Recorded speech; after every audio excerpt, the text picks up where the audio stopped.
I'll explain once again. So when I do the practical, no need to do that practical with me. Please listen to me while I'm doing, so that you will be clear about each and every step that I'm doing. Okay, so once it is clear to you, after the session you can try out. Then it will be very easy for you to try out when you try out.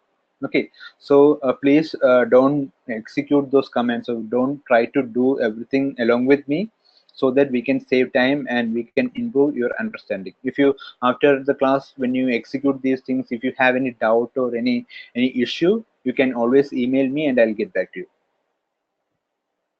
Okay, so Venkatakishore is saying it would be better if we have a voice to interact with instead of chat. Venkatakishore, actually, the thing is, when I, if I enable chatting for audio for all of you, then it will disturb others. Like noise will be there. Then others will have to, we have to stop the session for while the others are asking the question and all those things. But if you are typing the question, then I can continue with the session, and once that particular topic is covered, I can read out the question and answer the question. That's why we are going with chat instead of voice. I hope you understand that. Okay. Okay, Venkatakishore, no, actually we won't be able to enable OS for all. So if you have any doubt, please type in the chat window, and I'll make sure that I'll respond to you. Okay. So as I was saying, we'll be starting with virtualization today. So let's start the session. Okay. So those who are coming late, please, you always can watch the recording of the video. And if you have any doubt after watching the video, please send me an email and I'll get back to you. Okay. So let's start. Okay. So virtualization. So what is virtualization? Virtualization, it is a creation of a virtual. Virtual means it's not actual. Okay, virtual version of something. And that something can be operating system, server, storage device, or network. It can be anything. So virtualization is a creation of a virtual version of something. Okay, so by virtual it means it's not actual. Like whatever you are asking, whatever resource that you are provided with, it will be virtual. It won't be actual resource. Like if you are provided with, say if they say that okay, you are provided with 8 GB memory, that doesn't mean that you are actually provided with 8 GB of hard disk space. But in essence, you will have that 8 GB of hard disk space. But it doesn't mean that okay, you are provisioned with 8 GB of actual hardware. That is not like that. So whatever that you get from cloud computing and all those things, it will be virtual resources. Okay, so virtualization is a creation of virtual rather than actual version of something, and that's something, it can be operating system, server, storage device, or network. It can be anything. Okay, now we'll see how virtualization works. So before virtualization, we'll see the traditional architecture.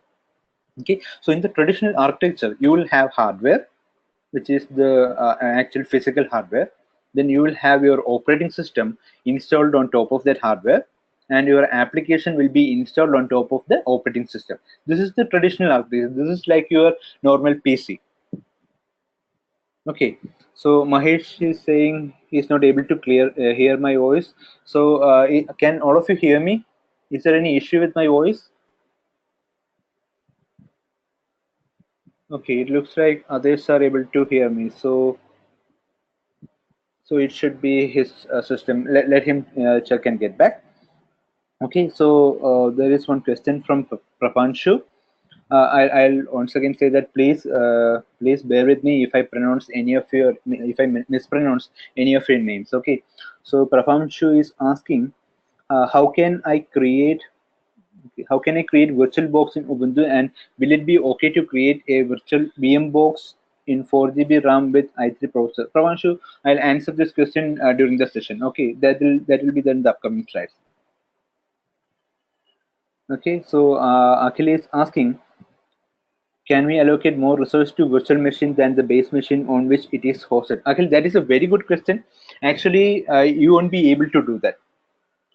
in the normal setup you won't be able to do that. Like if you are using VirtualBox and all, then you won't be able to do that. But in the case of large cloud systems and all, there are provisions like you can create multiple machines, multiple virtual machines which can use the same resource. Like if you have say 10 GB of hard disk, this is an example. Okay, if you have 10 GB of hard disk in a cloud infrastructure, then you can allocate two machines with 10 GB of hard disk. But once that 10 GB of hard disk is fully utilized, then you will encounter issues. But that is the power of virtualization. You don't need actual hardware. You don't need that much hardware in order to replicate, in order to virtualize that one.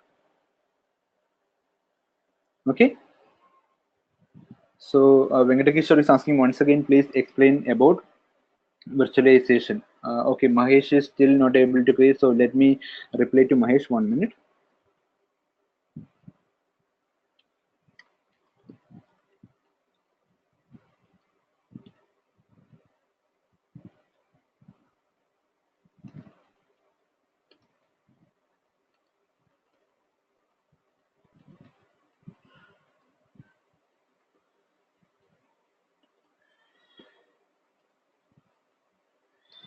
Okay, so now let's proceed.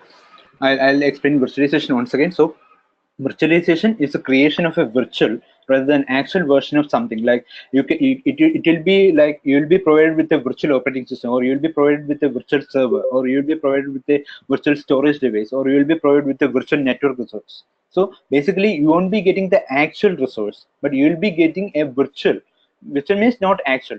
You'll be getting a virtual resource. So there won't be actual hardware with those many things. So you won't be having direct access to that hardware, but you'll be given virtual resource access.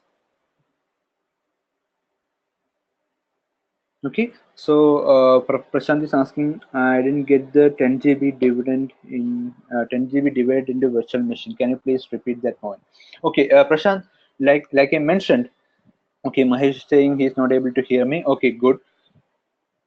Sunil Kumar is asking, virtualization is like snapshot of data. No, Sunil Kumar, it's not like snapshot of data. But let me explain. It will be clear to you after this slides. Okay. So Prashant, let me reply to your question. So what I was saying is now what is the advantage of having virtualization? So let's say you have a machine with say 10 GB space, 10 GB memory, or 10 GB RAM. Okay, but you want individual operating systems, so individual servers with say 5 GB memory each.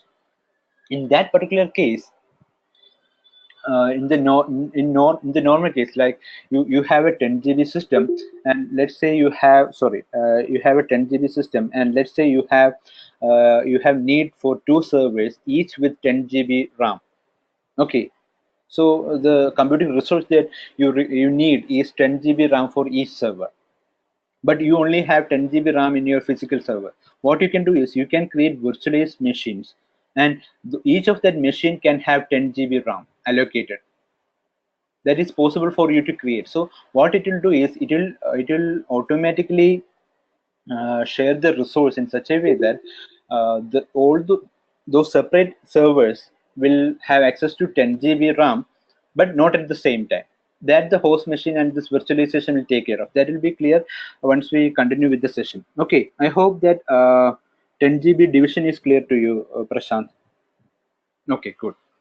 Now, as I was talking about the traditional hardware, in the traditional architecture, you have one physical hardware. Then on top of the physical hardware, you have your operating system installed, and on top of that, you will have the applications. This is like your typical PC or typical laptop. You have your hardware, the laptop or the PC. Then you have Windows or Mac or Linux operating system installed on top of that hardware. Then you have your applications like Microsoft Office or LibreOffice or Photoshop, or any of your application installed on top of the operating system. This is the traditional architecture. Okay. Now, when you come to virtual architecture or virtualization, Nikhil is asking if you are using the same 10 GB, won't it affect main system's performance? Nikhil, that will be clear after we complete this session. Okay, so please wait with your question till we complete this presentation so that it will be clear to you. And after that, if you still have the question, please ask me and I'll respond to you at that time. Okay. So now coming back to the virtual architecture. In virtual architecture, you have the actual physical hardware, and on top of that there will be something called virtualization layer. Okay, so instead of the operating system there will be something called virtualization layer, and on top of the virtualization layer you can install as n number of operating systems, and each operating system can have its own applications. Okay, so this is the difference between traditional architecture and virtual architecture. So in traditional architecture you are limited with one operating system.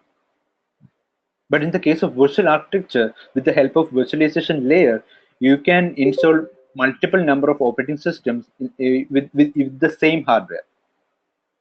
Okay, so this virtualization layer, it will emulate the hardware. So these operating systems will feel that it is interacting directly with the hardware, but in fact, it will be interacting with the virtualization layer. Okay, so Ramesh is asking, he missed yesterday's class, and is there any chance for backup? Ramesh, you'll have access to last session's video, so please go through that video, and if you have any doubt after watching the video, you can email me. Okay. So let's proceed. So virtualization layer, we will have virtual architecture. You will have virtualization layer, and the virtualization layer will emulate the hardware. So these individual operating systems, it will feel like they are communicating directly with the hardware, but in fact they will be communicating with the virtualization layer. So this virtualization layer will be emulating the hardware. It will act as a hardware to this operating system. Okay. So Ramesh is asking only video. Yes, Ramesh, you will only have one. You will only have access to the video. But please go through the video, and if you have any doubt, I'll respond to you. Okay. Now let's see how virtualization works. So we talked about the virtualization layer. So hypervisor is one such virtualization layer. So hypervisor, a software layer, which emulates the hardware, and this emulation. It includes like it emulates CPU memory, then input output operations, and also network traffic. Okay, so that is how this virtualization layer will act as the hardware. So it will emulate the CPU's memory, input output, and network traffic. Okay. Now, the operating system, which normally interacts with the true hardware, like you like in your PC, you have the operating system, which will be communicating with the hardware, right? So you will be installing the same operating system on top of virtualization layer also. But when you have that virtualization layer, the operating system will feel like, since the virtualization layer emulates the hardware, the operating system has no idea that it's on a virtualized hardware. So it doesn't know that, okay, it's running on top of virtualization layer, because the virtualization layer is emulating the hardware as such. Okay, so Pramod is asking what exactly virtualization layer is. Is it software or physical hardware? Pramod, it is software. It is software. It is not a physical hardware. The physical hardware, it acts as an emulator of physical hardware. But actually, virtualization layer is a software. That is why we mentioned hypervisor or virtualization layer is a software layer. This is very important. So it is a software layer which emulates the hardware. Okay, so don't get confused between software and hardware in the case of virtualization layer. So virtualization layer is a software layer. Okay, but it emulates a CPU's memory, input, output, and network traffic. Okay, so when we are using this virtualization layer, the performance of the virtual system is not equal to the performance of the operating system running on a two hardware. That is true, because if you have a PC running, say, Windows or Linux, then the same performance you won't get on your virtualized servers or virtualized systems running the same OS. That is true, because here the sharing of resources is happening. So but the concept of virtualization works because most of the guest operating systems and applications don't need the full use of underlying hardware. So even though you have your operating system and you have you will be like when the case in the case of virtualization, you will be using this virtual machines to execute or run particular applications. So in order to execute or run those applications, they don't need they don't need the full actual hardware. They'll only be needing a portion of the hardware. So when you have multiple operating systems with which can run multiple applications, what they'll be doing is they'll work on the concept that these guest operating systems and applications don't need the full use of the underlying hardware. Okay, so this allows for great flexibility, control, and isolation by removing the dependency on a given hardware platform. So this will be like isolated systems. These virtual machines will be like isolated systems. So they won't be communicating with each other, or they won't be interacting with each other. They are isolated systems. They'll act as separate systems. Okay. Now, history of virtualization. So as you can see, virtualization starts way back in 1964. So it is way older than DevOps. Okay, so the server virtualization actually started back in early 1960s and was pioneered by companies like General Electric, then Bell Labs, then IBM, and all these companies. So these are the pioneers of virtualization. As you can see, virtualization is much older than DevOps, but DevOps uses virtualization extensively in provisioning and creating systems. So when you're working with DevOps, whenever you provision a machine or whenever you configure a machine, all those machines will be virtual machines. You won't be working with actual physical machines. You'll be working with physical machines. Sorry, we'll be working with virtual machines. So those cloud computing machines and all those things are virtual machines. Okay. Now, let's elaborate a bit on hypervisor. Hypervisor is the layer of software that enables the masking of resources, and it is often referred to as hypervisor. So, the layer of software that enables the masking of resources is often referred to as hypervisor. So, it will be masking the resource and emulating the resource. Okay. So it emulates the hardware, and it emulates CPU's memory, I/O, and network traffic. Okay, now we'll see different types of server virtualization. So there are mainly three types of server virtualization.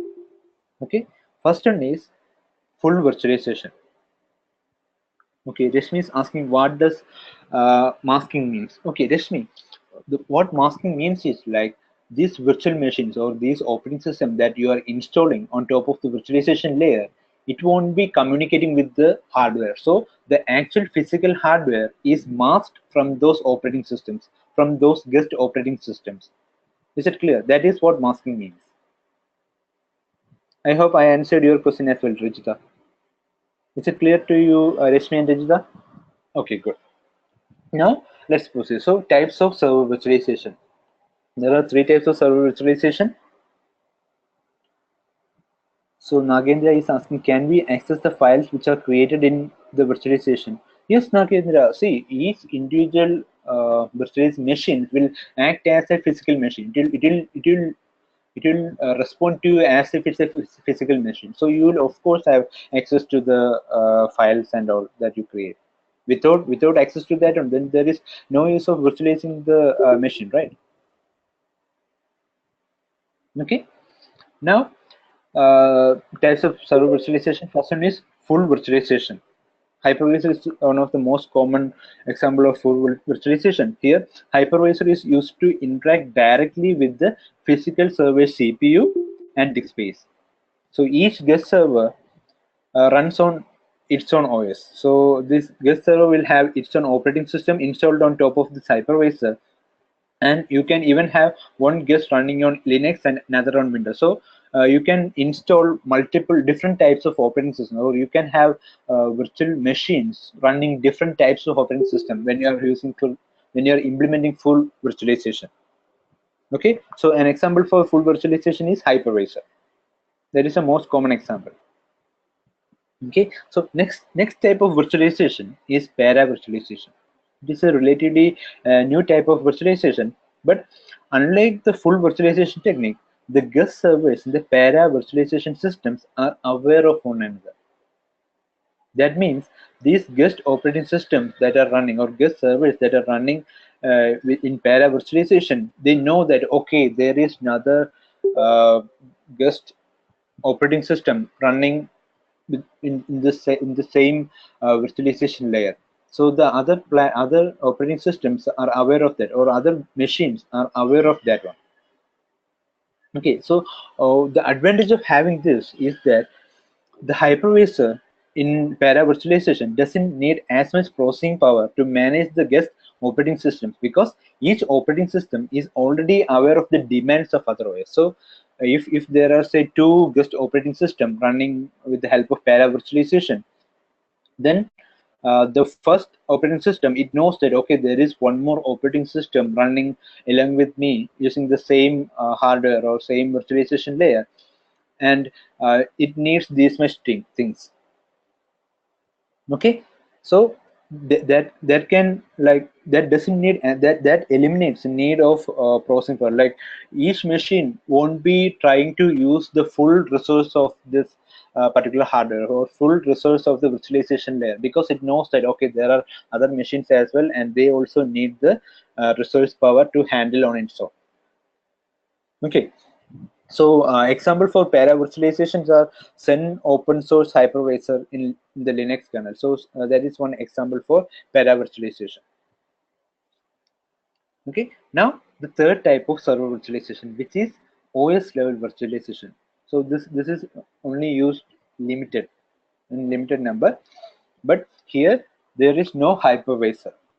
Instead, the virtualization capability is part of the host OS itself, and that part of the host operating system will perform all the functions of a fully virtualized hypervisor. So we saw that for virtualization, Reza is asking, can you repeat the example for para virtualization? Reza, example for para virtualization is Sun open source hypervisor in the Linux kernel.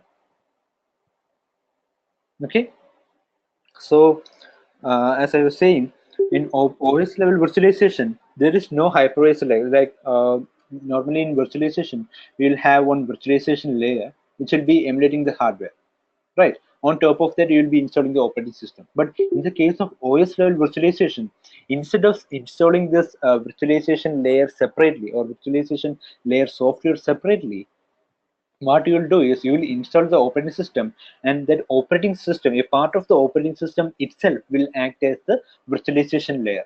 So it will be like having your virtualization layer and operating system concurrent to each other, like side by side they'll run. So that is part of the OS functionality. So that OS will have the capability to act as the virtualization layer as well. Okay, but one of the biggest limitation of this approach, this OS level virtualization, is that all the guest servers must run the same OS, because it is running on top of the operating system that you have. So it doesn't have the capability to cater to different types of operating systems. Okay, so all the guest operating systems must be the same, and this is called a homogeneous environment. Okay, so Prashant is asking, can para virtualization systems converted back to full virtualization, that is to only one system, if one system is no more in use? You mean will it act as full virtualization? That is what you mean, Prashant? Yes, in effect, it will act as one machine if one machine is idle and it is not working, or it is not using any of the resources. Then it will act as if it is catering to only one virtual machine. Okay. Now, Riza is asking, can you explain OS level virtualization again? Okay. So, Rijita, in operating in, see, I'll go to this architecture. See, in the normal virtual architecture, you will have the physical hardware, and on top of that we have the virtualization layer, right? So operating system is not there in this case, but in the case of OS level virtualization, you have a machine like this. You have a traditional the physical hardware. Then you have the operating system, and a part of this operating system will act as the virtualization layer. So the virtualization layer is part of the operating system itself. You don't have to install virtualization layer separately. That is what OS level virtualization is. Is it clear, Rizwa?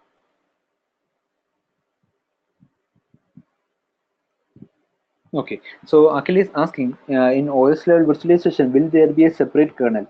No, actually, it is part of the operating system itself. So operating system will handle whether it should have a separate kernel or those things. So that the operating system will handle. You don't have to worry about that. Okay, so Pramod is asking, is there a dedicated resource, that is some amount of RAM dedicated to each operating system? What happens if requests for resource from many operating systems? See, that is the reason why there are issues, like that is the reason why the performance of virtualized machines is not as high as that of individual machines, because there can be there can be there can be load on the actual hardware if there are a lot of requests happening. That is the reason why you can the number of virtual resources on the same hardware should be limited. Okay.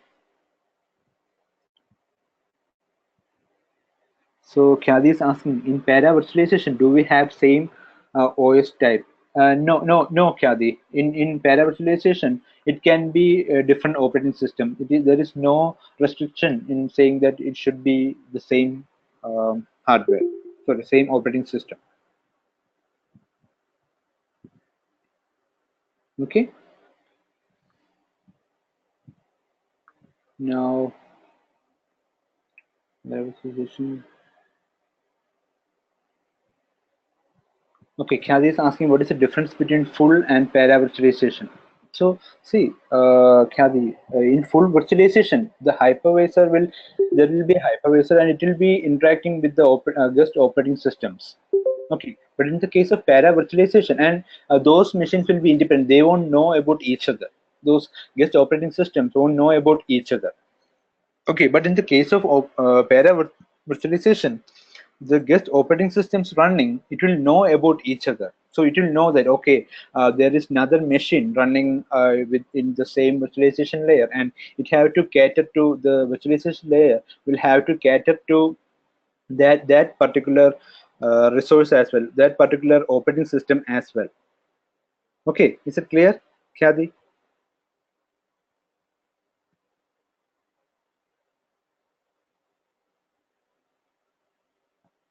Okay, Prapanshu is asking any performance issue. Prapanshu, actually, a para virtualization, the performance will be higher. So, because the processing power required to manage the guest operating system is less in the case of para virtualization. Because full virtualization, since it doesn't know that there are other operating systems, it will try to allocate that much resource for the first particular machine. Okay, so now regarding examples of full virtualization, it is hypervisor.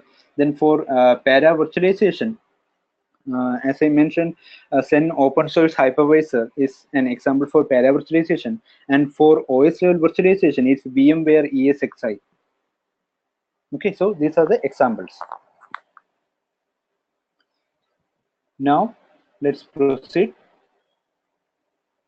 So Sunil Kumar is asking, what is the advantage of guest servers aware of one another? See, the main advantage of guest servers being aware of one another is that it won't try, if it is aware that there are other operating systems running, then it won't try to manipulate, or it won't try to keep all the resource to itself.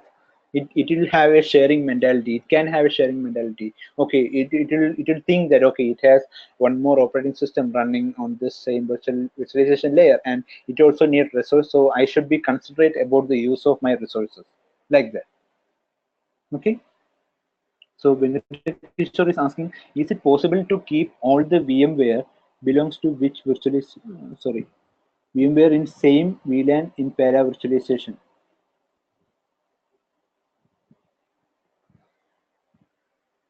Um, Actually, I'm not sure because I don't think you don't have to specify anything when you're using para virtualization. It will manage, like it will make sure that the guest operating systems is aware of the other operating system so that it can share the resources.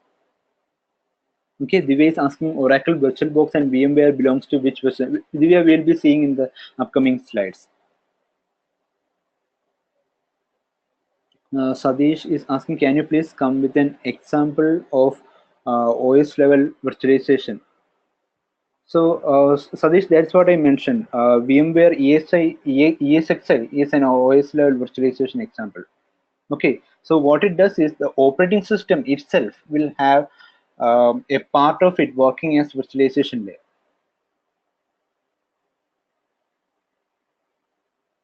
Okay, so Reza is asking those OS level have different values. How VMware ESXi.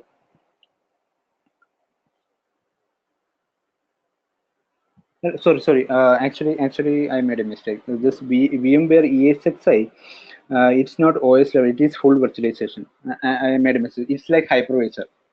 So it is like a hypervisor. It's not sorry, OS level virtualization. Okay, so VMware ESXi is not OS level virtualization. Yes, Venkateshwar, you are right. VMware ESXi is not OS level virtualization. I made a mistake in that one.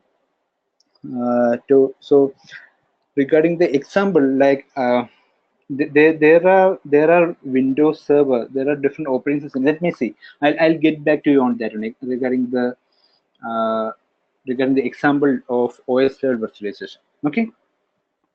Now let's proceed.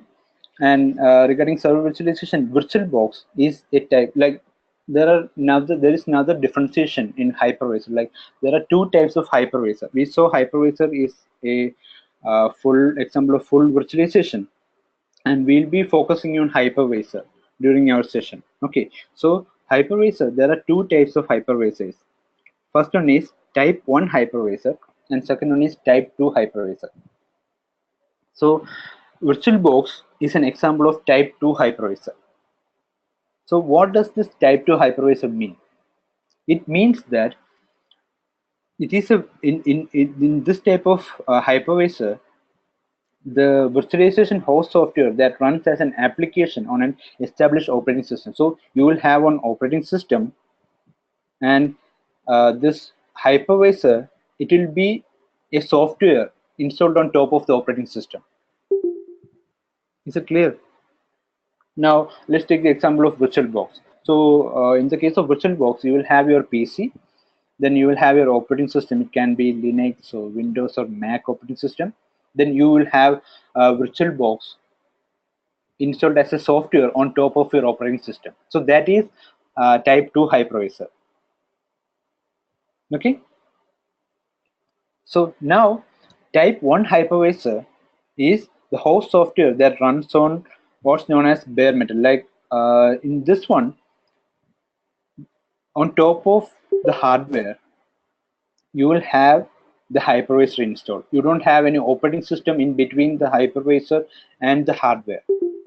Okay, so you have the hypervisor installed on top of your physical hardware, and your virtual machines will be coming on top of that hypervisor. Or the operating system, your operating systems will be installed on top of that hypervisor.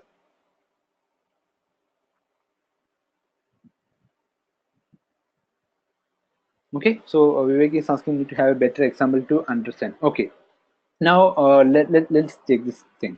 So when in the case of a hardware, or in the case of communication between hardware and the operating system, you have your hardware, which is the BIOS hardware. Then in the case of type 2 hypervisor, on top of your hardware there will be your operating system. It can be Linux or Windows or Mac operating system. Okay, so the hardware will be communicating with the operating system, and you have another software installed on your operating system, which is the hypervisor, which will act as the hypervisor, or which will act as the virtualization layer. So that with the help of that software, or inside that software, you will be able to create virtual machines. Is it clear? The type 2 hypervisor, is it clear to all of you? So you have your hardware, then on top of the hardware you have the operating system installed, like how it is in your PC. Then on top of that you are installing another software. It can be VirtualBox or VMware. It can be anything. So that software you are installing on top of your operating system, and that software will uh, handle multiple instance creation, multiple operating guest operating system creation. It will handle. Okay, so that is type 2 hypervisor. Now, in the case of type 1 hypervisor, you have the BIOS hardware, which is the actual physical hardware, and on top of that, you will have the hypervisor installed. Okay, so you will have that hypervisor installed on top of it. Before installing operating system, you have the hypervisor installed as software. Then on top of that, you will have the operating system. Okay, so examples of type 1 hypervisor are VMware ESXi server, then Microsoft Hyper-V, then Citrix Xen server. These are examples of type 1 hypervisor. Now, examples of type 2 hypervisor are VMware Workstation, then Microsoft Virtual PC, Oracle VirtualBox. These are examples of type 2 hypervisor. Okay, so is it clear the difference between type 1 and type 2 hypervisor? So there is one disadvantage of using type 2 hypervisor.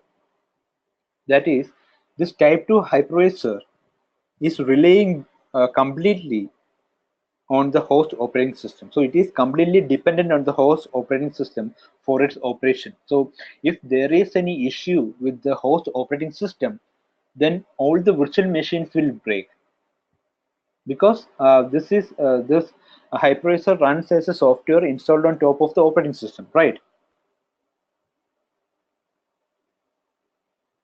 Okay, so that is one disadvantage of having type 2 hypervisor. But in the case of type 1 hypervisor, where the hypervisor is a software layer installed directly on top of the bare metal or the actual hardware, and it will have the operating systems running on top of it. So it is not dependent on a particular host operating system, because there is no host operating system in the case of type 1 hypervisor. Okay, I hope I answered your question, Bindu and Afsani. Okay, so Virendra is asking, can both type of virtualization are suitable for production?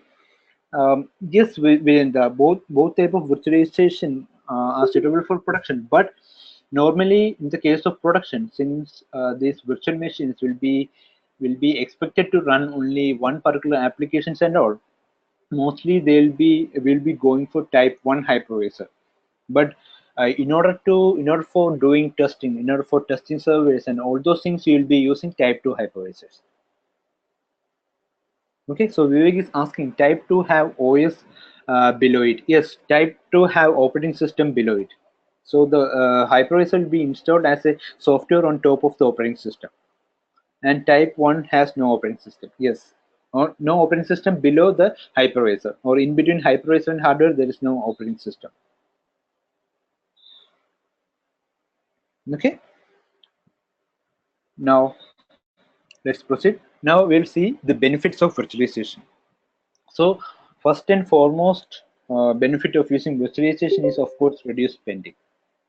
So you don't have to invest on actual hardware, like you don't have to purchase more hardware to have different virtual machines or different machines running different operating systems. You don't have to have two PCs or two laptops, in order to have one Linux operating system or Mac operating system and Windows operating system. You can have a single machine, and using virtualization, you have you have two separate OS operating system at your fingertips. Okay, that is the first benefit of virtualization.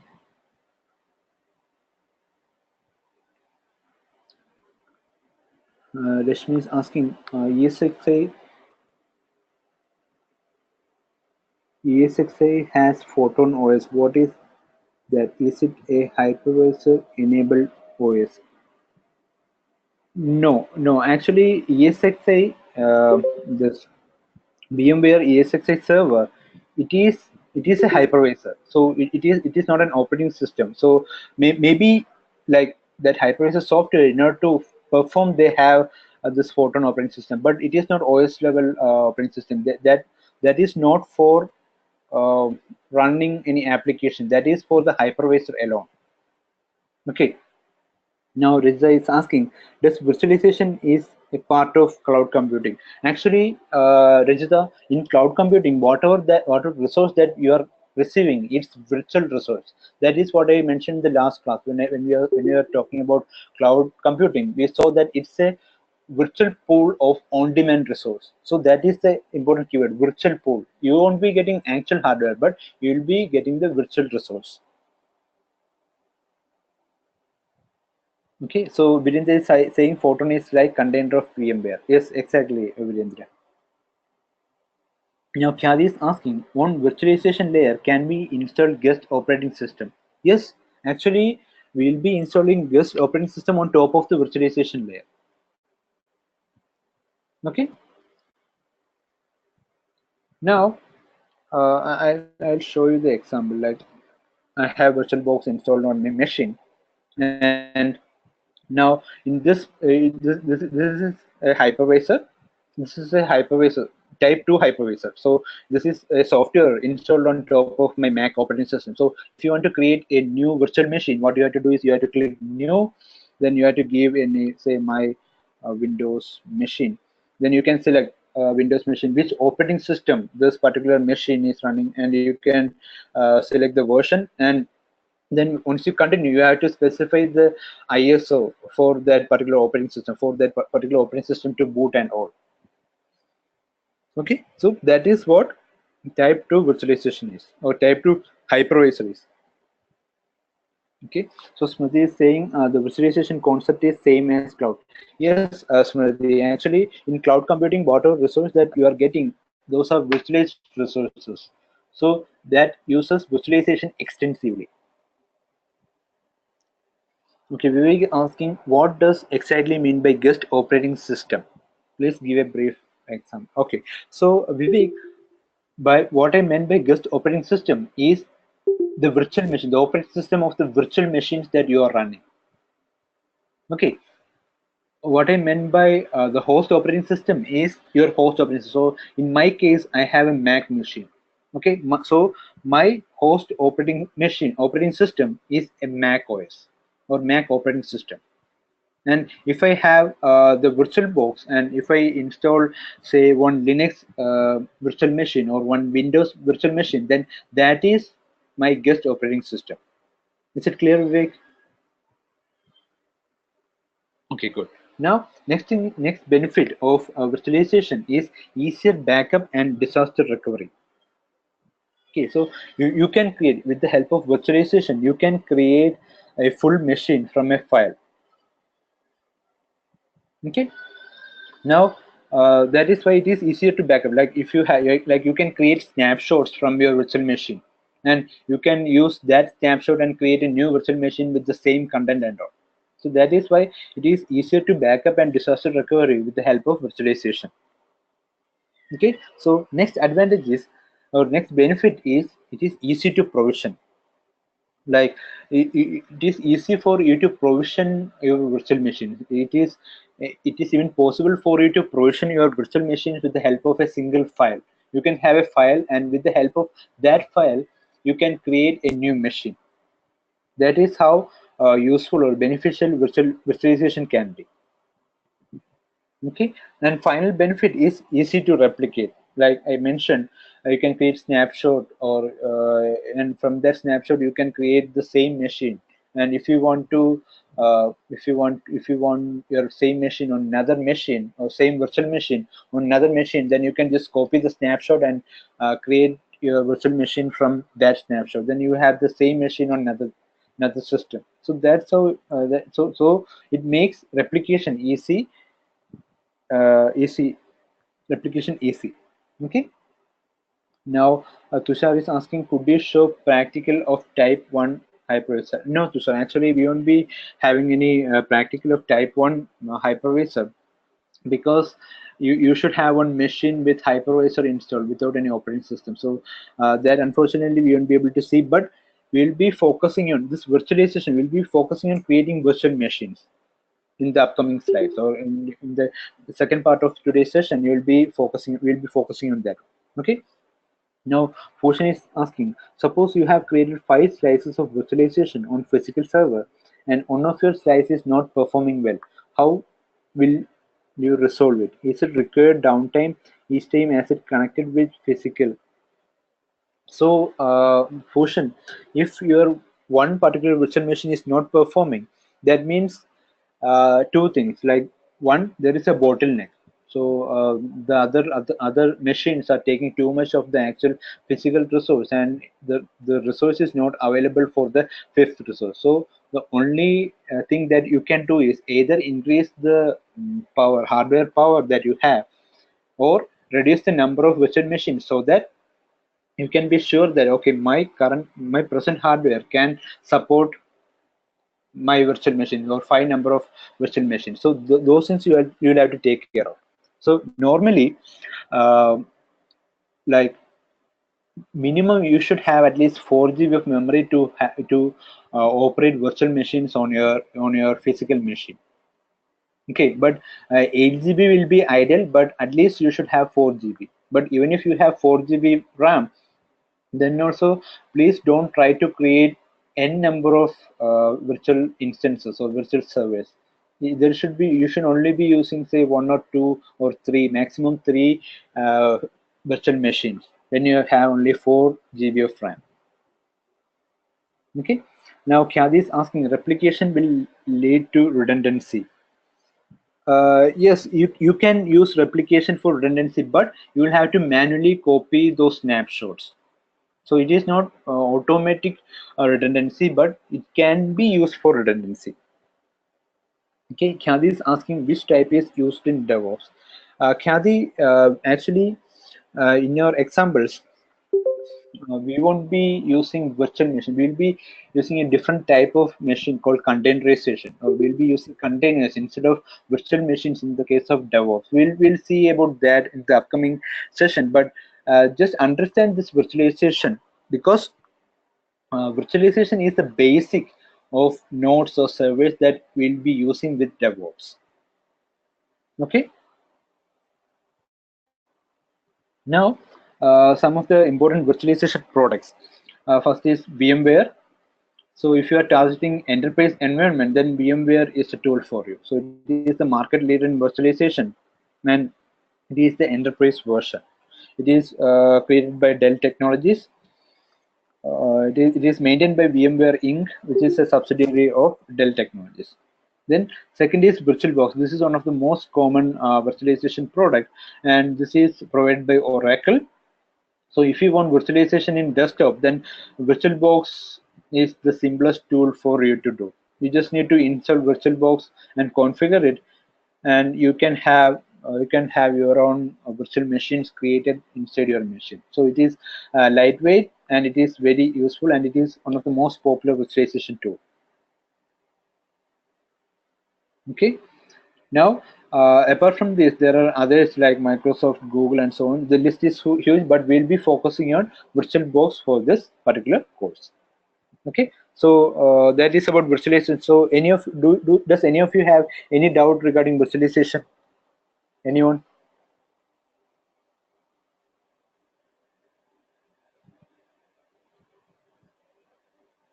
Any doubt at this point? Okay, good. So looks like there are no doubts. So let's proceed with the next session. But next section, next session we'll be talking about Vagrant. So what we can do is, before starting next session, let's take a 15 minutes break. So now it's coming up to 7:51, and we'll be back at 8:06. Okay, so we'll take a 15 minutes break.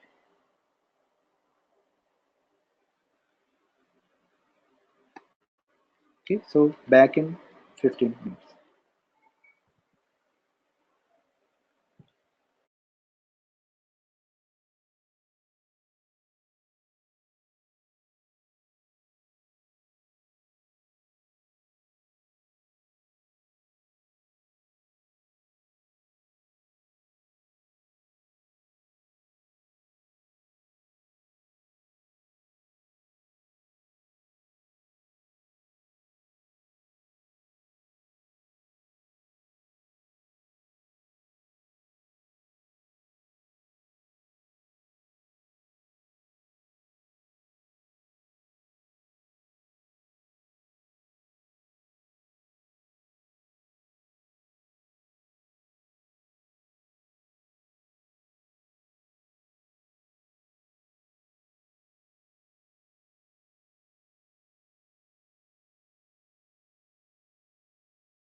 Hello and welcome back, everyone. So, before we proceed with the session, can all of you please confirm whether you can hear me well and see my screen? Okay, good, good. Now, before we proceed with Vagrant, the examples for OSL virtualizations are OpenVZ, then Virtuoso or Solaris Zones. These are the examples for OSL virtualization. Okay. Now, Vivek asked a question. So, could you please take the same model, DevOps model, and let us know how are we going to fit with Vagrant, Chef, Puppet, Jenkins, Docker, AWS in that model? See, Vivek, last class, I explained like last class I explained about the tool set, the various tool sets that are there in DevOps, right? Like virtualization, then configuration management, content traces and all those things. So these tools that you have specified right now, like Vagrant, Chef, Puppet, Jenkins, Docker, all these things are tools that are coming in that tool set. So we'll be seeing at least one tool in each tool set, so that you will get an idea of the different tool sets of in DevOps. Okay. Now, regarding the example of OSL virtualization, they are OpenVZ, then Virtuoso, and Solaris Zones. These are examples of OSL virtualization. Okay, Vivek is asking, where does Vagrant fits into? So, Vivek, that will be clear once we complete this Vagrant session. We are only starting Vagrant, so after the session, it will be clear to you, Vivek. Nabindu is asking what's the difference between VMware and Vagrant. Nabindu, that also will be clear to you after this session. So please be patient. Let me start Vagrant, and after that, if you still have the question, please ask. Okay, regarding Vagrant. So let's proceed with Vagrant. Okay, so Vagrant. First of all, the thing that you have to keep in mind is Vagrant is not a virtualization software. Okay, VMware, VirtualBox, all those things are virtualization software, but Vagrant is not a virtualization software, but it is a wrapper over a virtualization tool. Okay, so this difference should be very clear to you. Okay, so Vagrant is not a virtualization software, it is a wrapper over virtualization tool. So it gives you a unified set of commands to run over a virtualization tool. Okay, so you don't have to worry about the type of virtual machine that you have in your machine, like VMware or virtualbase. You can use Vagrant and it will take care of the underlying virtualization tool that it should handle or it should cater to. Okay, so Vagrant provides easy to configure, reproducible, and portable working environments built on top of industry standard technology and controlled by a single consistent workflow to help maximize the productivity and flexibility of you and your team. So basically, Vagrant is a wrapper over the virtualization tool. So you have your virtualization tools or virtualization softwares like VMware and VirtualBox. Okay, so Vagrant, what it does is using Vagrant, you'll be able to add comments. You'll be able to use Vagrant to create machines or create virtual machines using these virtualization tools like VMware and VirtualBox. Is it clear? Is the difference between VMware or VirtualBox and Vagrant clear to all of you? Is it clear? Because this is very important. Okay, there are some people who has still have the doubt. Okay, say please listen to me carefully. Okay, so we have the virtualization software, which is VirtualBox or VMware, which is installed. Like I have VirtualBox installed on my machine. Okay, so this is my virtualization software. This is the virtualization tool I am using. Okay, so Vagrant, using Vagrant, you can create virtual machines in VirtualBox. So Vagrant is a wrapper, and we can add commands in Vagrant, or we can execute Vagrant commands And what those Vagrant commands will do is it will communicate with the virtualization tool installed in your machine, like VirtualBox, and it will make it possible. Okay. So Venkata is asking, we have VMware to create virtual machines, right? What is the use of Vagrant then? Okay, then Akhil is asking, so there will be an option in Vagrant to select type of virtualization to be used. Okay, so Vivek is something, so it's like a software which is used to create virtual machines. Virendra is asking, it's like a configuration management tool for virtualization. Okay, okay, let me answer you one by one. Okay, so Venkata asked, we have virtual machine to create VMware, right? Yes, Venkata, we have we have virtual machines to create VMwares to create virtual machine, or VMware or VirtualBox to create virtual machine, but it is using the graphical interface, or it has of course a CLI available. But what you have to do is, if you want to create a virtual machine in VirtualBox, you have to either use the GUI or graphical interface, or you have to use VirtualBox GUI. But if you have VMware installed on your machine, then you have to either use VMware's graphical user interface or VMware CLI. But in your DevOps journey, you are trying to automate everything, right? So in the case of automation, you can't use GUI. You will have to use CLI. But if you are using, say, VirtualBox CLI or VMware CLI, then based on the virtual machine that is installed on a particular machine, or based on the virtualization tool that is installed on a particular machine, you have to write two different types of codes. But Vagrant eliminates that one. You can write a single code, and Vagrant will ensure that whether it is VirtualBox or VMware installed in your machine, the same code, the same Vagrant code will work irrespective of the virtualization tool installed on your machine. Is it clear? So Vivek is asking, so to automate creation of virtual machines, we can use Vagrant. Exactly, Vivek. Okay, so that is clear, right? Okay, good. So it looks like it's clear to all of you. Though, so Tushar is asking, is Vagrant a software? Could you show practical of type 1? Tushar, Vagrant is a software. Regarding practical of type 1, I already explained to you. Automate creation. Okay, so it's clear to all of you. So that is the difference between Vagrant and virtual machine.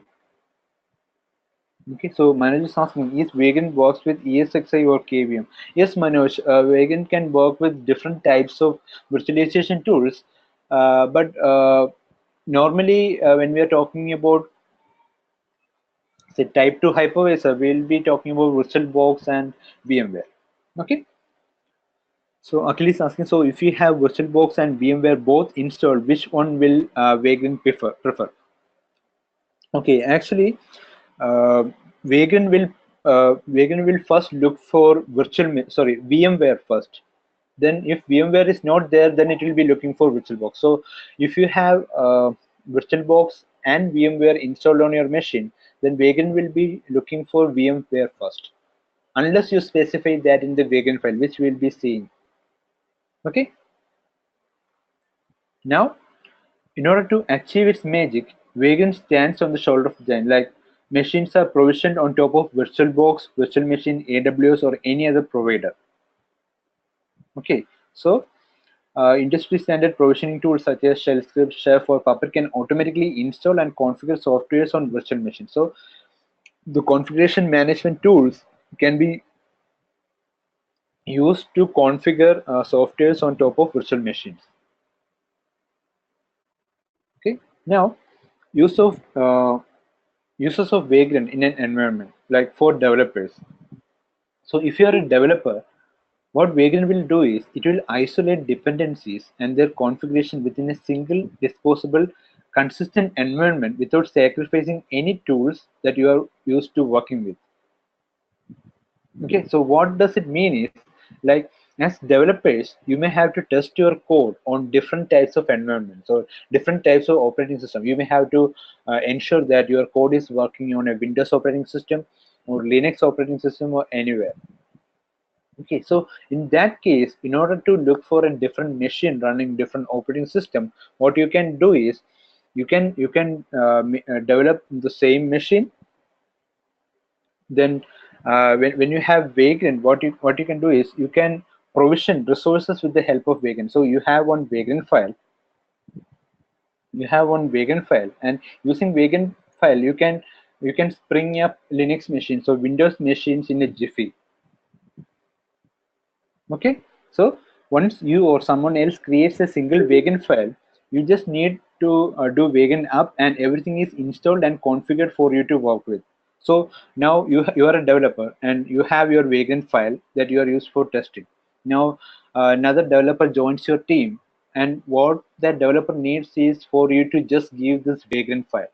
And if they use the same Vagrant file, then they'll have the same machine for them to test, or they'll have the same virtual machines for them to do their testing as well. Okay, so normally, like traditionally, developers used to say like, okay, it worked on my machine. If someone says that, okay, it is not working on my machine, then what the developers will say that, but it worked on my machine, I can't do anything. But with the help of this, with the help of Vagrant, they can spring up virtual machines in a jiffy. So they can't say that anymore. So they can test on different environments or different operating systems, and they can make sure that their code works on different operating systems. Okay, so that works on my machine bugs can be eliminated completely. Okay, so Khadi is asking, how is Chef and Vagrant related? No, actually, Khadi, there is no relation between Chef and Vagrant. Only thing is, Vagrant can be used to provision resources. Like Vagrant can be used to create virtual machines, and Chef can be used to configure those virtual machines. That is the only relation. Okay. Now for operators or the operations team. So for operations team or a DevOps engineer, Vagrant gives a disposable environment and consistent workflow for developing and testing infrastructure management scripts. So whatever the Vagrant file, if you have a Vagrant file which you use for creating your test environments or virtual machines in your test environment, then you can use the same Vagrant file to create environments in your production and sorry, to create virtual machines in your production environment as well. So Vivek is asking, so this comes under provision. Yes, yes, Vivek, you're right. Vagrant is a tool which can be used to automate provisioning. So in provisioning, in DevOps and all, we'll be talking about virtual machines. So Vagrant is a tool that is used for that. Okay, good. Now, with the help of Tushar is asking, are we going to have practical for Vagrant? Yes, Tushar, we'll be having that one. Okay, so you can quickly test things like shell scripts, then chef cookbooks, puppet modules, or more other things using with the help of virtualization.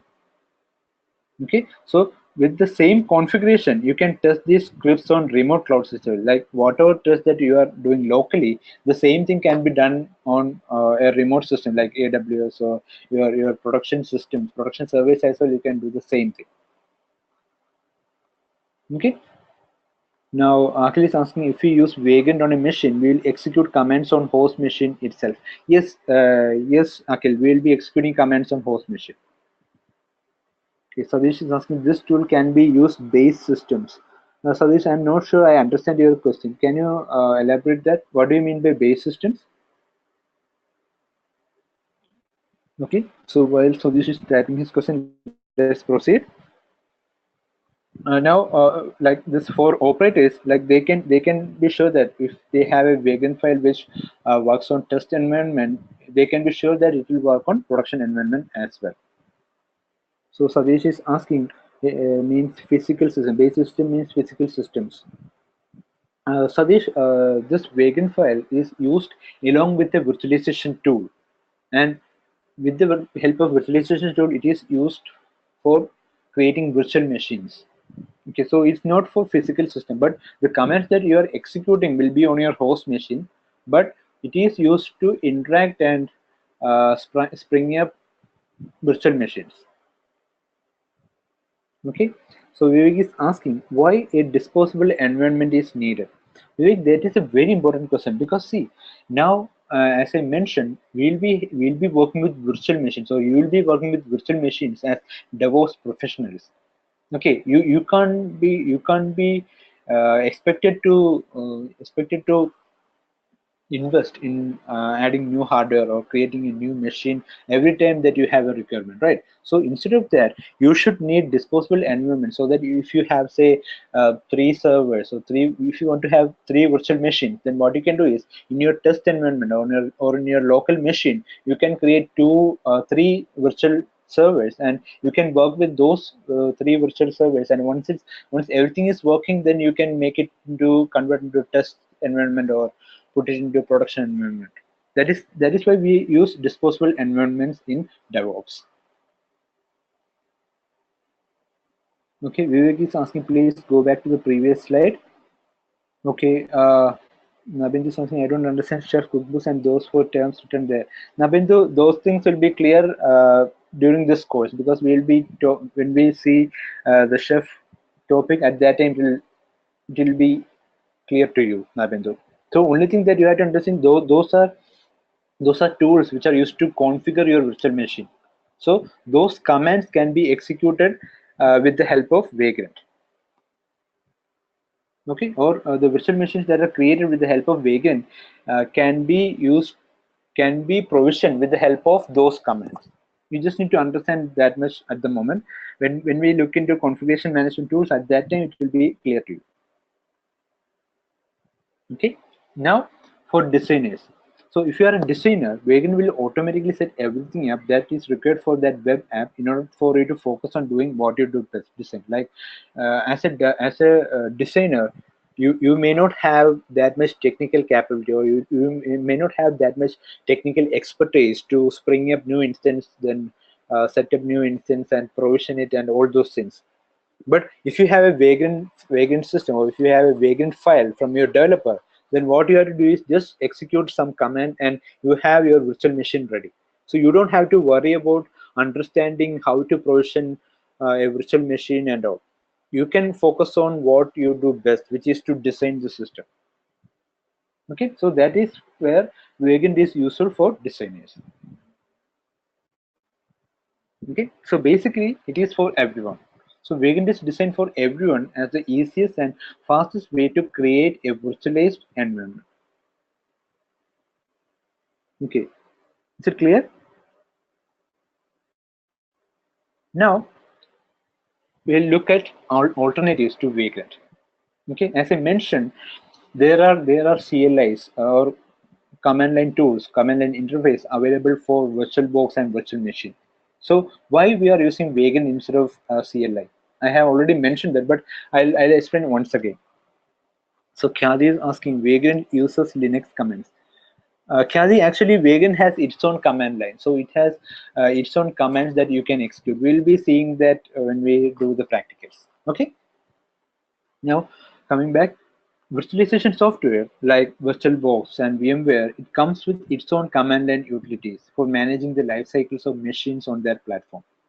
So many people make use of these utilities to write their own automation. So you can automate creation of virtual machines with the help of VirtualBox CLI or VMware CLI.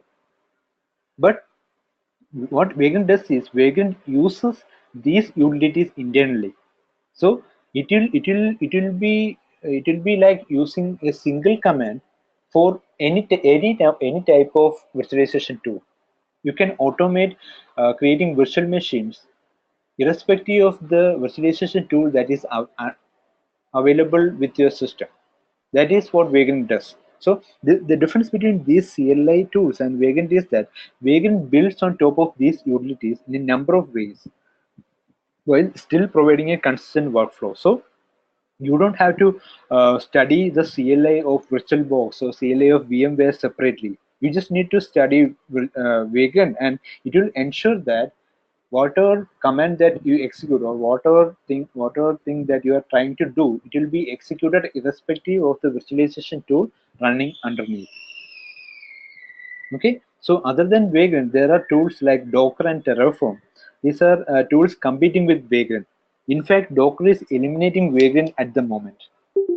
So Docker is really lightweight. We'll see Docker as well in our DevOps journey, but Docker is gradually replacing Vagrant. But we are learning about Vagrant because there are still companies who are using Vagrant. So if you are joining a new company, and if that company uses Vagrant, then an understanding of Vagrant will really help you there.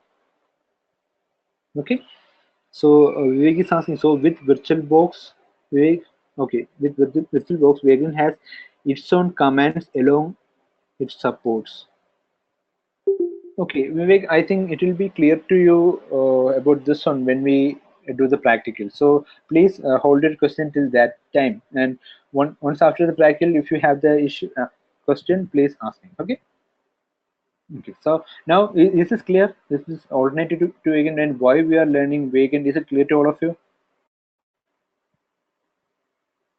Okay.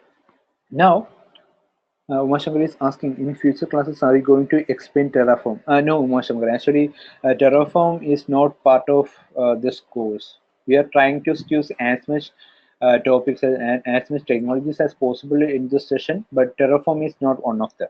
But we'll be seeing Docker in detail. Okay. So now, let's go to practicals. Okay, so the first thing is Vagrant. So if you have Vagrant, first thing that you can do is you can check whether Vagrant is installed. For that, you can execute Vagrant minus version, and you will get the Vagrant, the current version of the Vagrant installed if you have Vagrant installed on your machine. Now if you want to see whether Vagrant, the current version, is the latest version, then what you can do is you can execute Vagrant space version without this minus, and it will show you your installed version and the latest version of Vagrant available to you. Okay. Now if you want to upgrade to the latest version, what you can do is you can go to upgrade or install your Vagrant. What you can do is you can go to this website and download and install Vagrant. Okay. Now this Vagrant file, I'll explain when I explain about Vagrant file.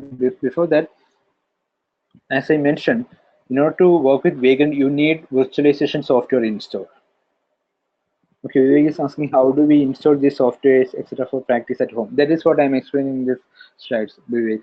Okay, so first thing is you have to install a virtualization software. So we'll be talking about VirtualBox. So you can go to this website or this URL and download based on your operating system. You can download, and once you download the installer, you can install that software. So first thing that you have to do is to install VirtualBox.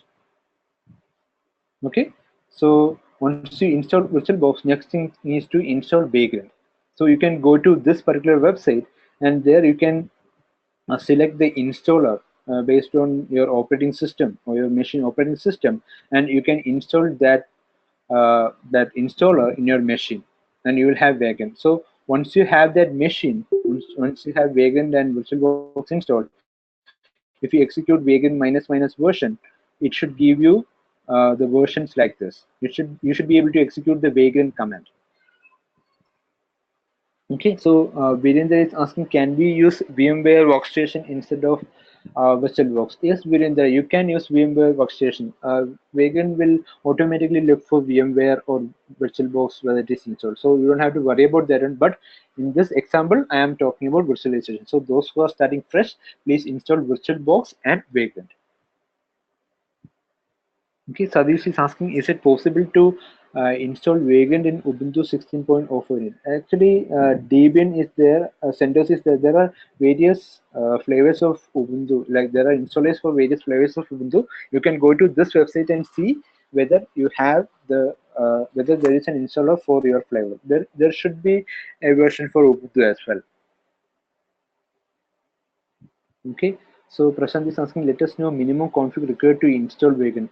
Prashant, actually Vagrant is very lightweight, and there is no minimum configuration that is required for installing Vagrant. But in order for executing or springing up or creating virtual machines using virtualization tools, that for that you will have a minimum requirement of, I would suggest 4 GB, and the optimal requirement of say 8 GB RAM.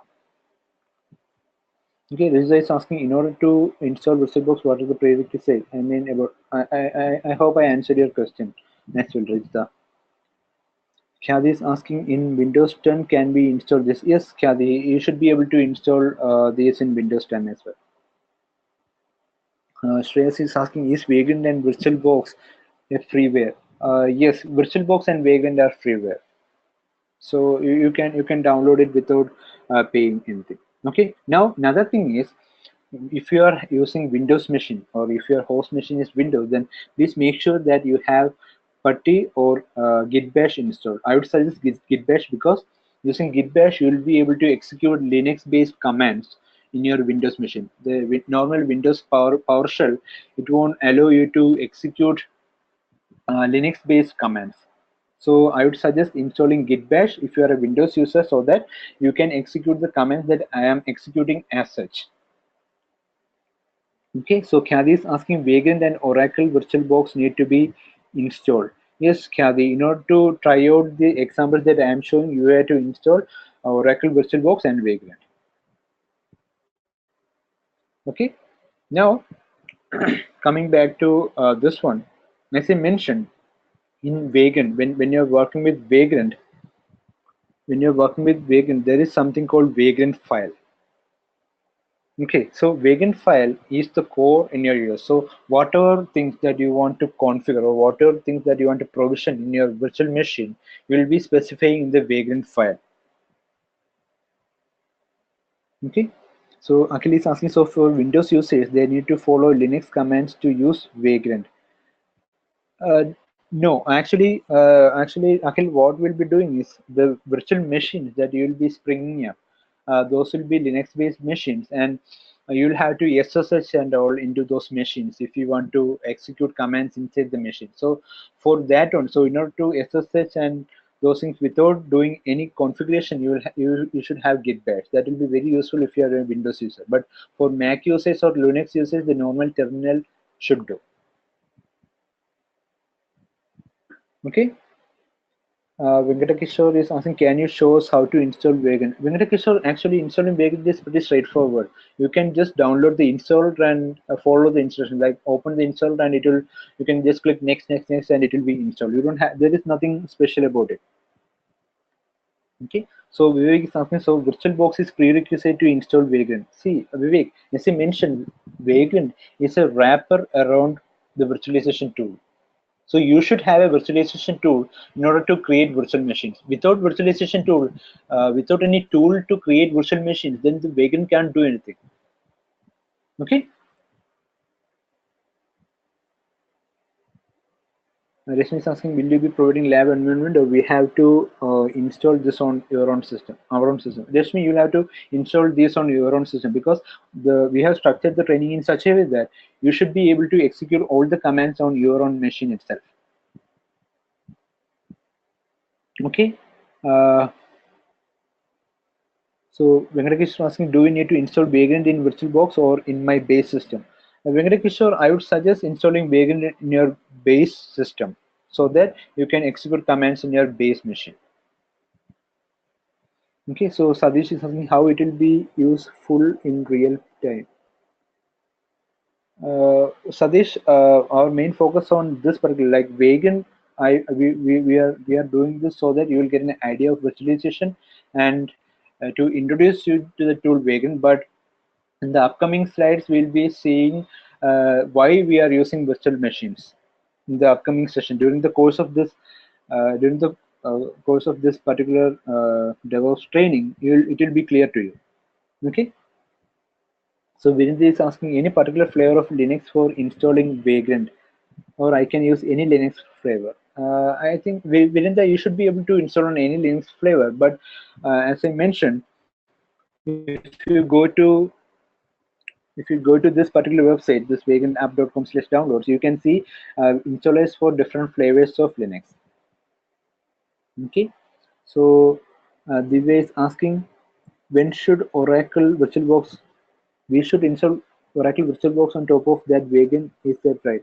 No, no. Actually, these are two separate softwares. You have to install VirtualBox and Vagrant. There is nothing like. one top of another, installing one top of another. You have to install VirtualBox and Vagrant simultaneously or in the same machine. Okay. So Akhil is asking, if I terminate a virtual machine using Vagrant command, will it affect host system? Akhil, that we'll see when we start the practical. It will be clear to you. Okay. So let's start with practical. So as I mentioned, the most important thing that you'll need for when you're working with Vagrant is a Vagrant file. Okay. So Nabindu is asking, what should be the default editor for Git? Nabindu, we have a session like next session will be on Git. So at that time, I'll explain this to you. Okay. So let's proceed with today's topic, which is Vagrant. As I mentioned, we should have one tool called, we should have one file called Vagrant file in order to work with Vagrant. Okay. So let me see whether there is anything in my directory. So as you can see, this is an empty directory. There is nothing inside. So if you want to create a new Vagrant file, what you can do is you can execute the command Vagrant init. This will create an empty or default Vagrant file for you. So Nagendra is asking, even for PuTTY installation in Windows, do we need the virtualization? No, Nagendra. See, PuTTY or Git Bash, those are for your base or host Windows machine. That has nothing to do with virtualization. Okay, those are needed if you want to execute these commands without any issue. Execute the commands that I am executing. There shouldn't be any issue for Mac or Linux users to execute whatever commands that I am executing. But if you are using a Windows machine, then you should have Git Bash installed so that you can execute the commands that I am executing without any error. Okay. So Pramod is asking, please provide all the comments used in Vagrant. Pramod, please wait, and after our session, during the session, you will see that we will be executing most of the Vagrant comments. So Khadi is asking, PuTTY or Git Bash both need to be installed. No, Khadi, actually Git Bash is the best option to go for. Rashmi is asking which path we need to execute Vagrant in command. Actually, Rashmi, whichever location you are in, you can execute Vagrant in it, and the Vagrant file will be created in that particular path. So if I execute, just now I executed the Vagrant init command. Okay, now if I do ls minus la, you can see that it created a new file called Vagrant file. It can be in any folder that you create. I just created a new folder, like this is my path. I have created a new folder, and inside that folder I have executed this Vagrant init, and it created a Vagrant file for me inside that folder or inside that directory. Okay, so now let's see what's the content of this Vagrant file is. Okay, so this is the default Vagrant file. So as you can see, there are a lot of commented lines, and one of most important thing is Vagrant configure. Like this is the condition in which it is configuring the virtual machines, and it will end with end. So that is what we have mentioned in here. So see, first thing that you have for version is configure this Vagrant configure. So currently there are only two support versions, 1 and 2. So version 1 represents the configuration from Vagrant 1.0.x, and 2 represents the configuration for 1.1 plus leading up to 2.0. So whenever you are installing, whenever you are using Vagrant now, you will be using this configure 2. But you have, if your Vagrant version is below 1.0, then you will have to use this configure as 1. Okay, but since you will be installing it fresh, you will be using this 2. Vagrant configure version as 2. Okay. Now, uh, now this is the default Vagrant file it created. Let's use the tree command. You can see we only have one file, the Vagrant file in the current directory. Now let's execute. Like in order to execute a Vagrant file, what you have to do is you have to execute the command Vagrant up.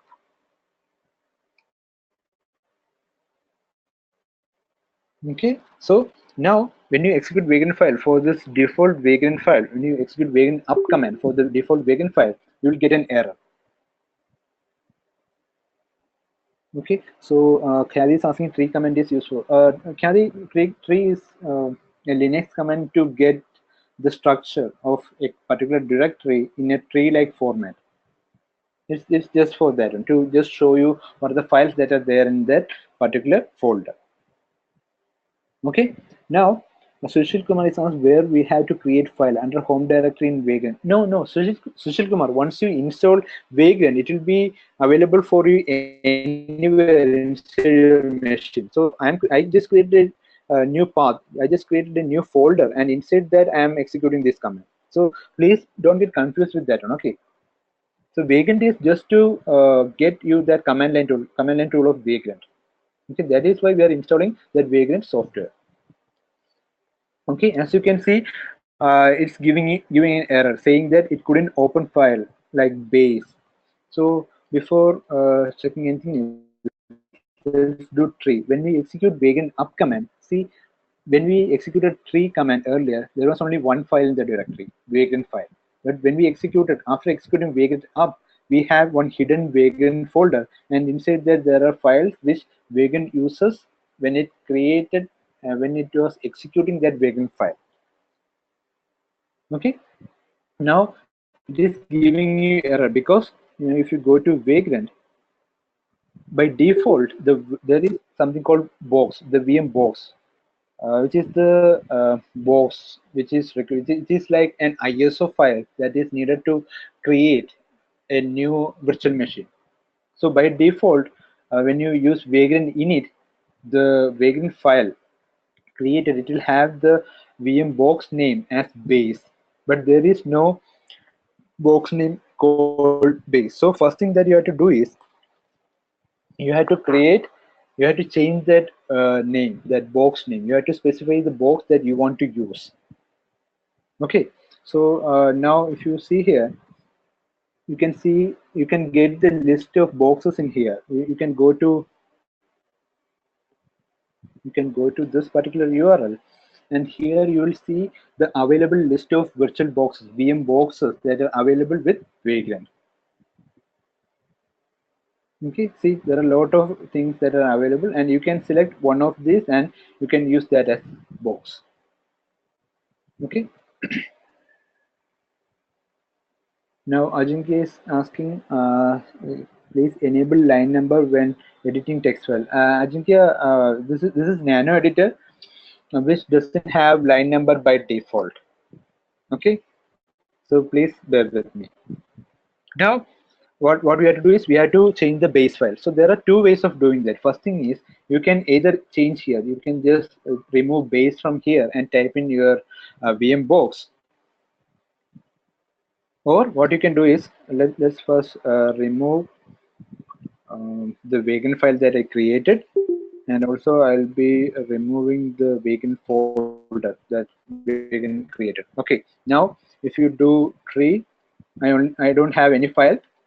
So at the time of initializing, when you do Vagrant init, at that time itself you can specify the box name.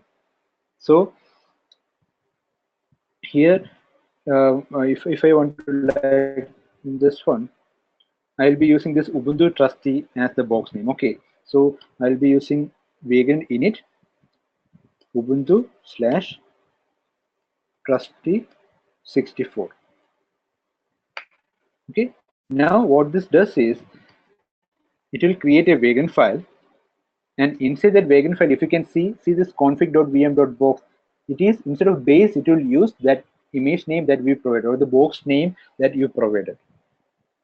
Okay, so Akhil is asking, so we cannot manage an already existing virtual machine in VBox with Vagrant. Yes, you'll be able to manage, but this is to create new virtual machine. So in order to create a virtual machine, you should have a box and all. Okay, so if the virtual machine created is created using Vagrant, then Vagrant should be able to allow to handle those things. Okay, now Vivek is asking, what did a base mean? No, Vivek, that is just a dummy name that Vagrant used when you use Vagrant init without any box name. That is why it was giving you error when you executed Vagrant up. So now, as you can see, when you executed vagrant init followed by the box name or VM box name, it created a vagrant file, and inside the vagrant file, the box name is ubuntu/trusty64, which we have used. Pramod is asking where we will find Ubuntu Trust64. See, that is in here. See, here you can see the list of VM boxes that are available. Okay, so that is where we got this name, Ubuntu/trusty64.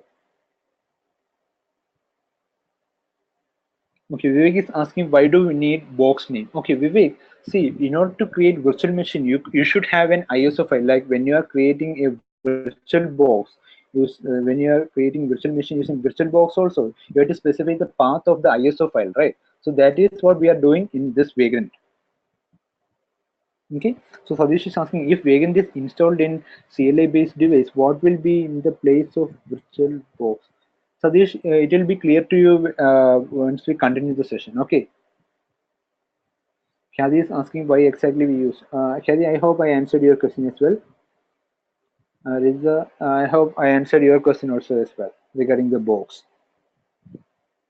Venkatakishore is asking, shall we use VA editor instead of Nano? Yes, yes, Venkatakishore. I am comfortable with Nano. That is why I am using Nano editor. But you can use VA, or you can even use your system's GUI graphical editor. That is up to you.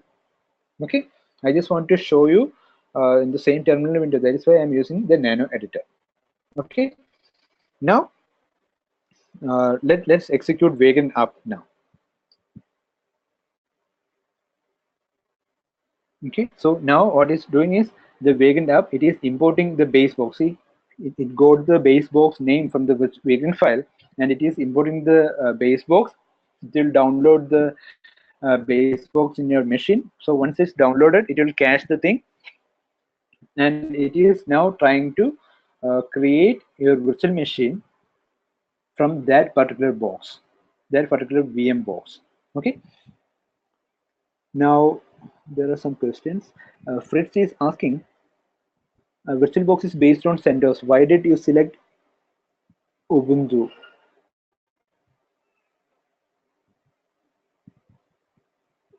No, actually, VirtualBox is not based on any particular operating system. You'll be able to create any type of operating system, virtual machines with any type of operating system with the help of VirtualBox.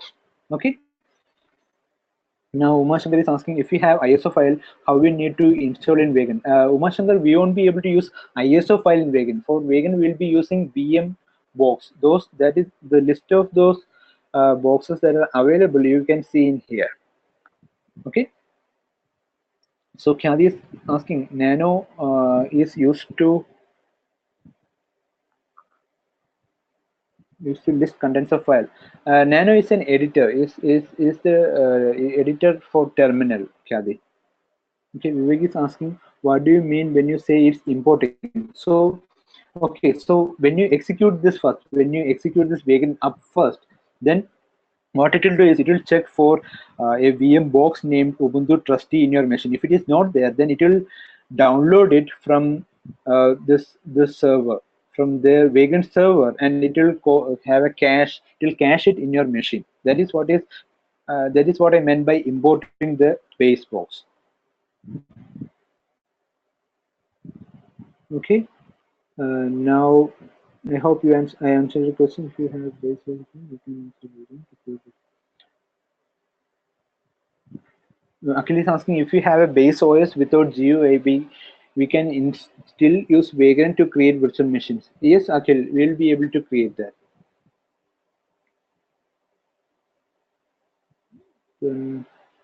Venkatakishore is asking to install Vagrant. Do we need internet? Yes, Venkatakishore, we need internet. Sorry.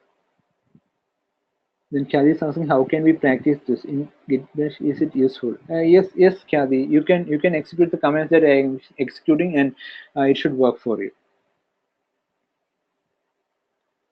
Okay, so now our virtual machine is created. See, it has successfully created my virtual machine. So if you go to say Vagrant, if you execute the command say Vagrant status, it will show you that one virtual machine is running. Okay, so what we have done is we have created a Vagrant file, we have specified a VM box inside the Vagrant file, and we have created a virtual machine using that Vagrant file. Okay, see, this is how you'll do. So inside this, when you do Vagrant init, you will give the box path.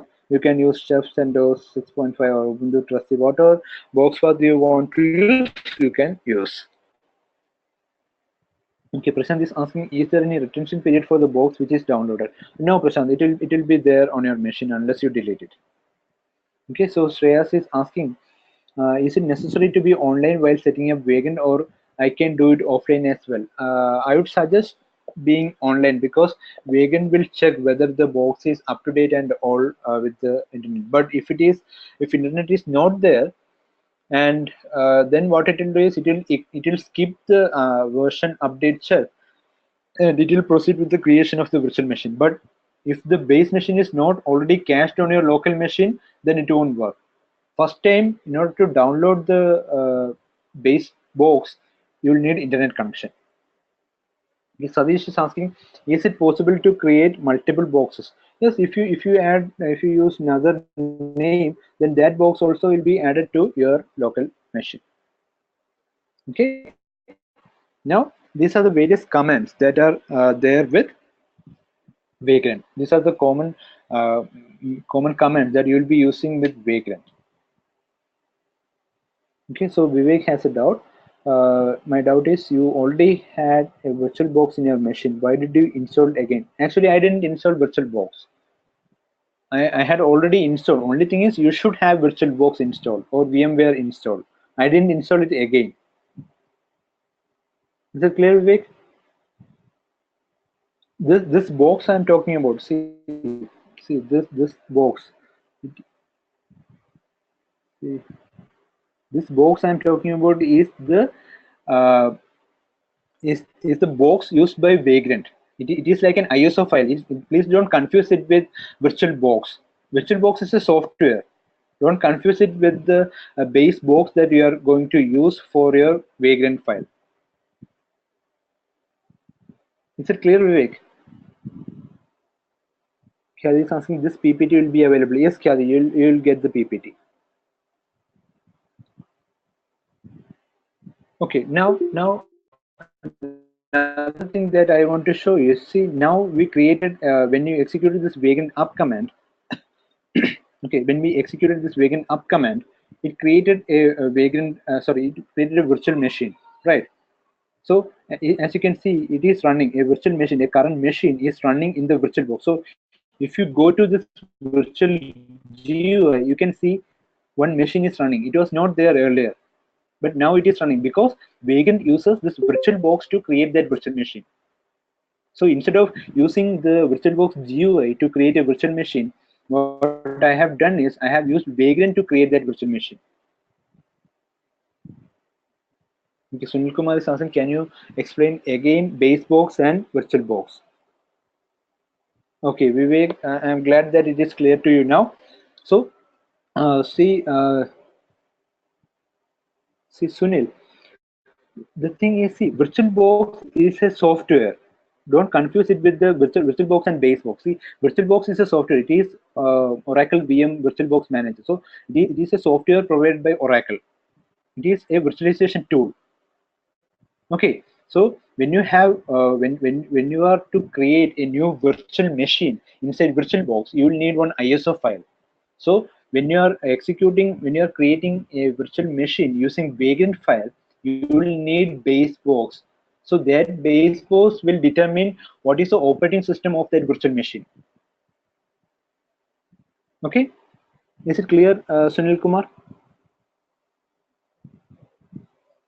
Okay, good. So now Vinsa is asking one more doubt. Where are you executing this command? I mean, what is the terminal actually present? See, this terminal is just a software. You can CD into any path inside this terminal. You can just go to that path and execute the commands that I am executing. Okay. So we have created a virtual machine Ubuntu using Vagrant. What is part of VirtualBox? Okay, Vivek is asking, we have created a virtual machine Ubuntu using Vagrant, which is part of virtual. box. Actually, the actual creation of this virtual machine, the Ubuntu machine, is done by VirtualBox. The Wagon only triggered that VirtualBox command. Okay, good. Now, it's asking, is it simply a box name or else it will contain any information or configuration? Let's say it's simply a box name. It will only determine the base operating system. The configuration, any other configuration, if it is not there in that box, if it is not pre-configured, then you will have to configure using Vagrant. So Mahesh asking, Pramod is saying still not clear what is Ubuntu Trustee 64. Pramod, Ubuntu Trustee 64 is a base name. It is like giving an ISO. ISO means it is like an installer for your operating system. So if you purchase a new PC, you will have one CD. You will get one CD drive along with that one with your operating system, right? So if you want to install your operating system fresh, then you have to install that CD, and from that CD you will be installing the operating system, right? So that CD contains an ISO file. So in order to install any machine, any operating system, you will need ISO file. So for a Vagrant, it uses VMBox. The ISO file that used by Vagrant is termed as basebox. So the name of that ISO file or that basebox is, we are specifying it as Ubuntu Trustee 64. Is it clear? Okay, good. Now there are some questions, but please let me proceed. I hope your questions will be answered when I execute this one. So please be patient. After this is complete, if you still have the doubt, please ask. Okay. Now, as I told you, these are the various commands that we use. First thing is Vagrant up, which is used to start Vagrant environment. Okay. Next thing is Vagrant status. As you can see, when you execute Vagrant status, it will show you the output. Like it will show the status of the Vagrant machines or the virtual machines created by Vagrant. Okay. Now we only have one virtual machine running, and the status is running. Now, Vagrant halt. Vagrant halt. If you want to stop the Vagrant machine, then what you can do is we can use Vagrant halt. So if you execute the command Vagrant halt, what it will do is it will stop your virtual machine. So if you see here, see the status was running. Now it is attempting to shut down, and this is powered off. See, Vagrant halt, when you execute it is shutting down the virtual machine that you created. Okay, so that is what Vagrant halt does. Okay, Vivek is asking, will it hold all the virtual machines? Vivek, that is a very important question. The thing is, if you execute this Vagrant hold in a particular location, in a particular directory, it will hold the machines that are created by the Vagrant file that is there in that particular directory. So now we have a Vagrant file in this location, and the machine that was created or that was running using this Vagrant file will be halted. Is it clear, Vivek? Vivek is asking, Vagrant file is like a template. Exactly, Vivek. Vagrant file is like a template which is used to configure, which is used to provision your virtual machine. Okay. Now, Vagrant hold we saw. Now, another thing we saw about Vagrant status, right? If you want to get the status of the thing, so if you execute Vagrant status, it will only give you the status of the machines that are created using the Vagrant file in that particular directory. But if you want to get the details or status of all the machines created by any Vagrant file, in any other Vagrant file located in another directory also, then what you can do is we can execute the command Vagrant and global status. You can execute this command and it will give you the global status of Vagrant virtual machines. Venkateshwar is asking, can we give name to VM? Yes, Venkateshwar. In your Vagrant machine, Vagrant file, you'll be able to add name to your Vagrant machines. So now the name is default, which is the default name. but you can always change the name. Okay, now Vagrant SSH, I'll come to this reload and provision later. So let's see Vagrant SSH. Now, if you want to SSH into the Vagrant machine, now uh, my machine is not running. So what I can do is I can do Vagrant up once again so that my machine will be running. You can see it was powered off earlier. Now, once Vagrant up is done, it will become, the status will become running. Okay, so I'm waiting for that to be complete. Now, as you can see, the status is running. So now it is configuring my SSH access.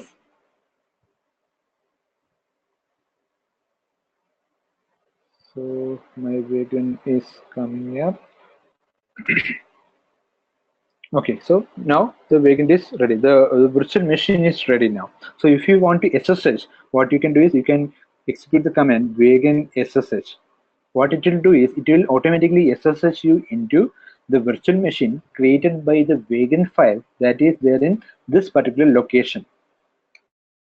Okay, if you execute Vagrant SSH, you will be SSH into that machine. So now you are inside the virtual machine created using this Ubuntu Trusty 64 as the base image. So you are now inside that machine. So now whatever you execute, whatever command that you execute, you will be executing inside that machine. See, you are executing these commands inside your virtual machine. Okay, is it clear? So Murli is asking, can we build Vagrant boxes around? No, you'll have to use Vagrant boxes that are available, Murli. Okay, now as you can see, Firoz is asking. Okay, now before that, let me execute one more thing. Now I'm exiting from that SSH. Okay, so sorry. Sorry, so someone asked like this. Yeah, Kuldeep asked, what is the meaning of SSH? SSH is just secure shell. Okay, so you can log into your machine without GUI using SSH, use in via port 22 and all.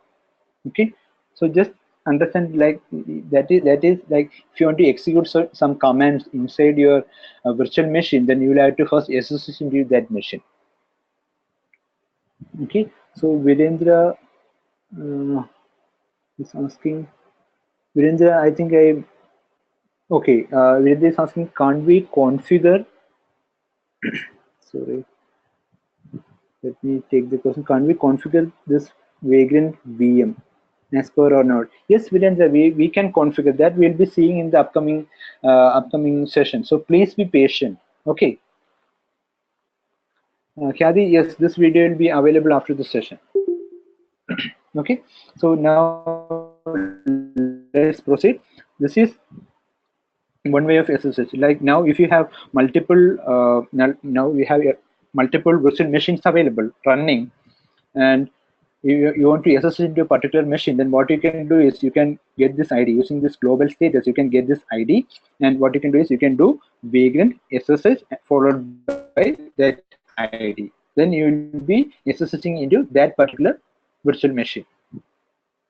Okay, so let me do one thing. Let me create a new file. Like I just use Vagrant SSH. Okay, so here in this location there is no file, so I'm going to create like some file.txt, and I just created a new file in this particular location, and I am exiting from that particular SSH. Okay, now I am SSHing into, like, I'll get the global status and I'll get the ID. Now I am going to SSH using that ID. Okay, now I am inside that machine, and if I do ls, I can see the file that I created earlier. Okay, so Sunil Kumar is asking, is there any configuration need to be set to communicate with between Oracle and Vagrant? No, by default it will be taken care of. You don't have to do anything. Okay, Venkata Kishore is asking, virtual Vagrant boxes will not have IP address. Yes, actually, Venkateshwar, it will have its own internal IP address. You can specify your own range of IP address also as well in Vegan file, but that you can explore on your own. Okay, so Pravanshi is asking, can we execute these commands in PuTTY? Pravanshi, there is an issue with like SSH command. If you want to execute in PuTTY, you have to configure some settings. So please use git bash as far as possible. Okay. So now, as I showed you this one, now let's proceed with the commands. There is something called Vagrant suspend. So if you want to, like, if you execute the command Vagrant suspend, then what it will do is it will change the status of that particular machine from running to saved. Ajinkya is asking, is it possible to replace that ID with Ubuntu? No, actually, see, when you do that global status, this ID is the ID given by Vagrant. It is internal to Vagrant. What you can do is you can change this name from default to something else. Okay, so when you execute this Vagrant suspend command, it will save the current state and it will be suspending the execution. Now, if you want to make the status of this particular machine, the saved machine, into running, then what you can do is you can execute the command Vagrant resume. So before that, let me check Vagrant status. As you can see, the status is saved. Now what I can do is I can use Vagrant resume command, and it will resume from the saved state to, it will restore from the saved state to running. Okay. Now, as you can see, by default, it will provide one IP address like this. You can specify the IP address later on. Okay. Now, sorry. Now we'll see, like, we'll see the tree. As you can see, there are a lot of hidden files that Vagrant created in order to have access to the machines and all. Okay, so you don't have to bother with this .vagrant folder at all. You only have to focus on this Vagrant file.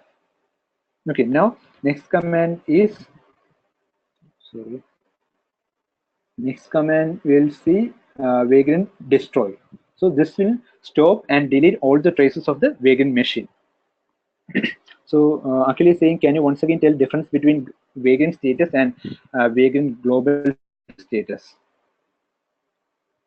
Okay, so let me do one thing. Let me show you an example. So I'm creating a new file. Let's here inside this particular location, we only have one Vagrant file.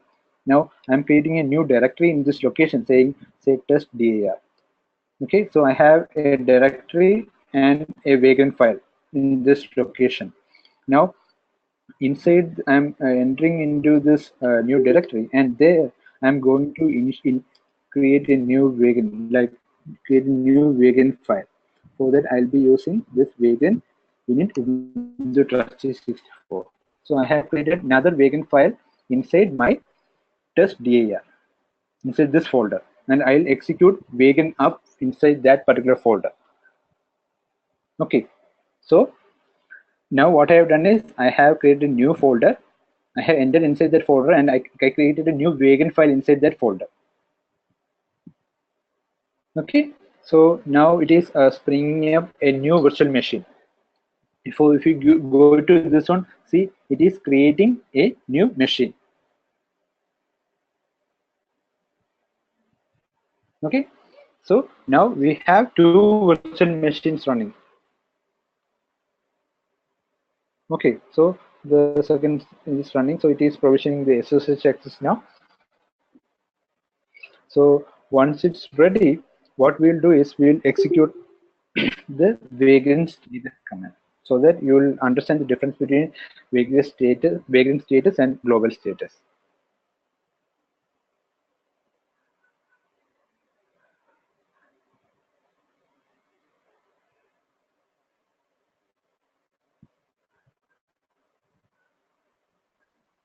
Okay, so Shreyas, actually we are waiting for it to create a new machine, new virtual machine.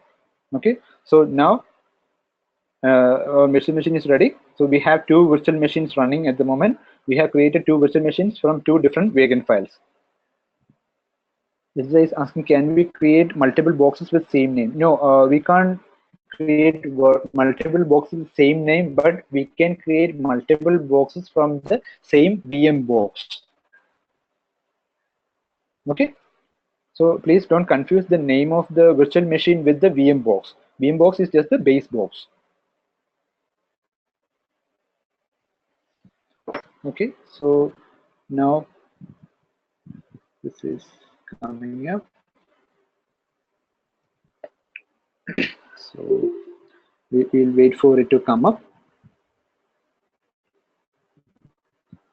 So now we have two virtual machines created from two different Vagrant files. One Vagrant file is in location this day2 Vagrant, another Vagrant file is in location test.dar. Okay, so now our machines are ready. Shreyas is asking, how does it allocate the memory and hard disk usage for that virtual box? Actually, if you go to this Vagrant file, by default it will allocate. Like if you go to this virtual box, by default it will specify, it will allocate on base memory of 512 MB and video memory of 12 MB and all these things. And if you want to change that one, what you can do is you can uncomment this section and you can change the VB memory to say 1024 or whatever memory that you want to allocate. So this is how you can configure. Okay, so before that, let me explain that Git status once again. Sorry, Vagrant status once again. So if I execute Vagrant status inside this test.dar, can anyone tell me what I'll get? What I'll get if I execute Vagrant status inside test.dar directory? Kathy is saying running. Okay, let's see. Pramod is also saying running. See, I'll only get one machine. See, who told two? They said two virtual machines running. No, see, we only have the details. So we only get the status of one machine, which is created using the Vagrant file in that particular directory. But actually, we have two virtual machines running. Okay, so now if I execute this Vagrant global -status inside from that location, then I can see that I can see two machines running. See the difference? That is the difference between Vagrant status and Vagrant global status. Is it clear? Okay. Now, if you execute Vagrant SSH from within this particular folder, then we'll be SSHing into this second instance or the second machine. Okay. So is it clear? Is the difference clear to all of you? Okay. Now, if you execute Vagrant destroy command, then it will destroy the machine. Like if you can see this particular machine, like I have to, it will ask for the confirmation. If I give yes, then it will be powered off and it will be deleted. So if you use destroy, all the files associated with that will be destroyed. It won't be those files will not be available to you after that. So if you only want to shut down, then what you will do is you will execute the command Vagrant halt. And if you want to completely destroy the virtual machine, then you will execute the Vagrant destroy command. Okay. Kathy is asking both VMs will be destroyed. No, Kathy. See, we executed that command inside this test.dar. So what it will do is it will destroy the virtual machine created by the Vagrant file inside this directory.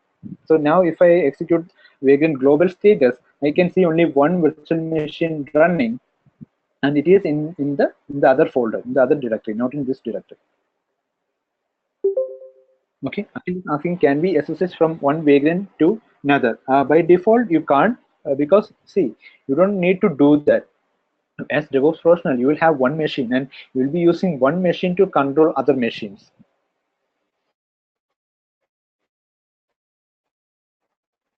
Okay. Now, Nagendra is asking how to both the VMs. So see, Nagendra, if you want to destroy this particular machine, then what you can do is you can execute Vagrant destroy followed by that machine ID. And if you execute Y, then that machine also will be destroyed. So you can use that ID to destroy or spun up and all those things. Okay, now let's proceed with the other comment. Now, hope it's clear to all of you. So what I'll do is I'll just go to the previous directory. I'll just remove the testdir. Okay, I just removed. So I only have one Wagon file at the moment. Now I can go to this Wagon file. Now, if you use this Wagon reload, then what it will do is it will restart the Wagon machine, or it will load the new Wagon configuration. So first I'll do Wagon up. So it will take some time for it to load. Okay, so while this is happening, we'll see the commands. So there is a command called Wagon reload. What it will do is it will restart the Wagon machine or the virtual machine created by that Wagon file, and it will load the new Wagon file configuration. Wagon file configuration means what are the contents that we are adding inside, like the memory, if you want to increase, all those things you will be specifying inside the Wagon file, right? So those Wagon files will be, the new changes will be applied, and the Wagon machine will be restarted. Papanshi asking, can we create VirtualBox inside already running VirtualBox? Pravanshi, can you tell me why you will be doing that? Why you will be creating VirtualBox inside another VirtualBox?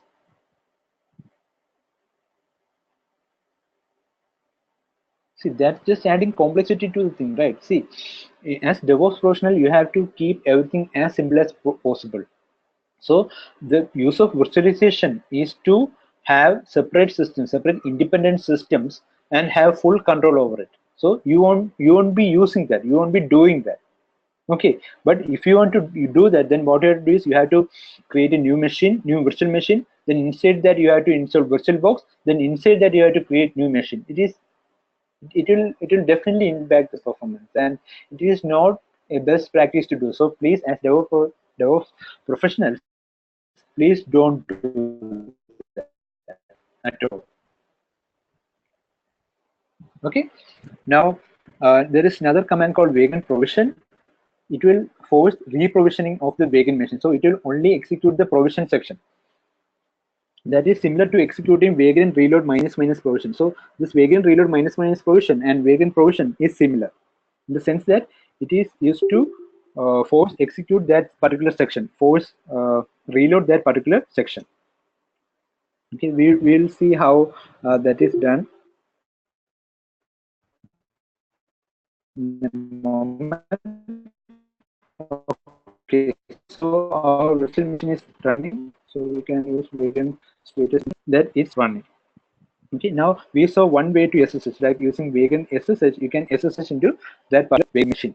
So another way of SSHing,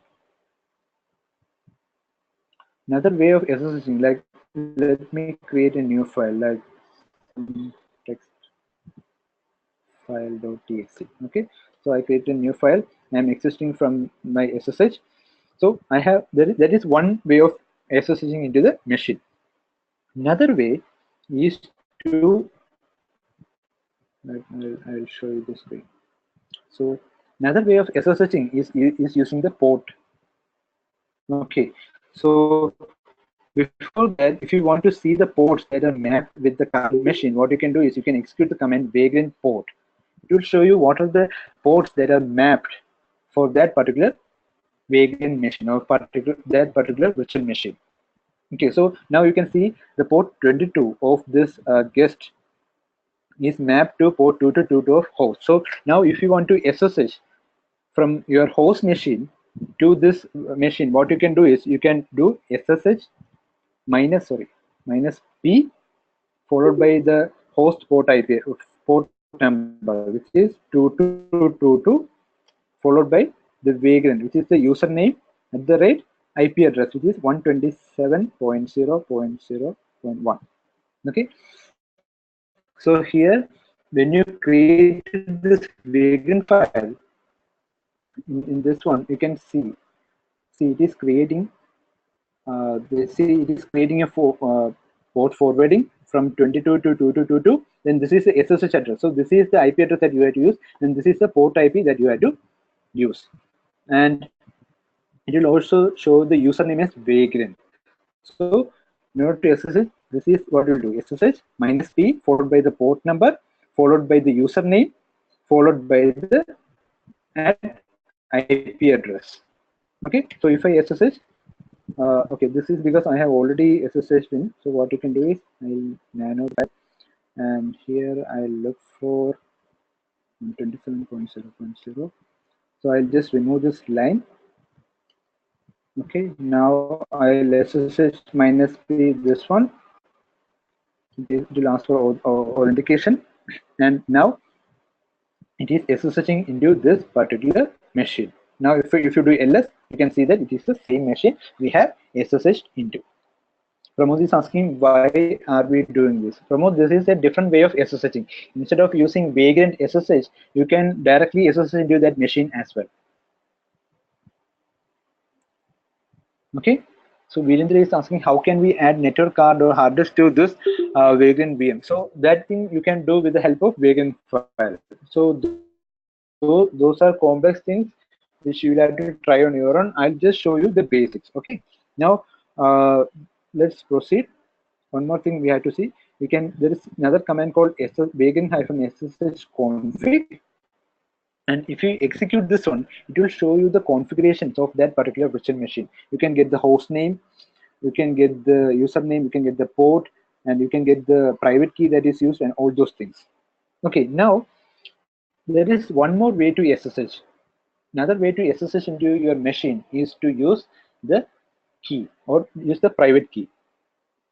Okay, so in order to SSH, using private key, what you have to do is you have to execute the command SSH minus P, the port, SSH port you have to specify, followed by minus I, and then you have to copy this private key path. This is the key location. You can add that line and followed by the username, followed by the host name, which is 127.0.0.1. So this is the third way of SSHing into your virtual machine. If you do ls, you can see you are in the same machine. So these are the three ways of entering into your machine. Is it clear to all of you? These three methods of SSHing into your machine. Any doubt in this one?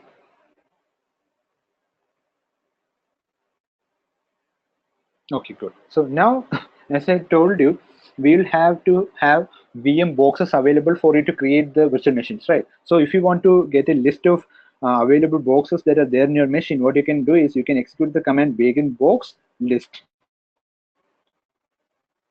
This will list all the list of all the VM boxes that are cached in your machine. As you can see, these are the VM boxes that are cached in my machine. Okay, so if it is not cached, if you add a different name, then it will be downloaded from the internet.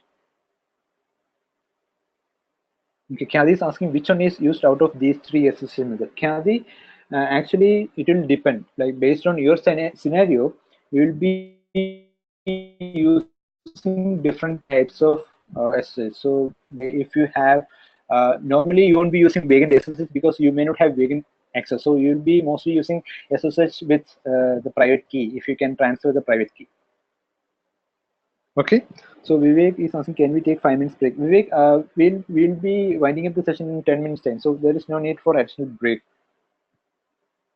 Okay, so Shreyas is asking exactly for what purpose we are using SSH connection. See, Shreyas, SSH is required if you want to have access within the virtual machine. So inside the virtual machine, if you want to execute a command or if you want to configure something or provision something, then you should have access to that machine, because there is no GUI in the case of these machines. There is no graphical interface where you can enter and you can use some menu to do something. That is not there. Okay, so Akhil is asking, can we use different network for Vagrant machine? Actually, when we use Vagrant, all those things like networking and everything, Vagrant will take care of. So you don't have to worry about that. But if you want to specify that, then of course you can do that inside using your Vagrant file.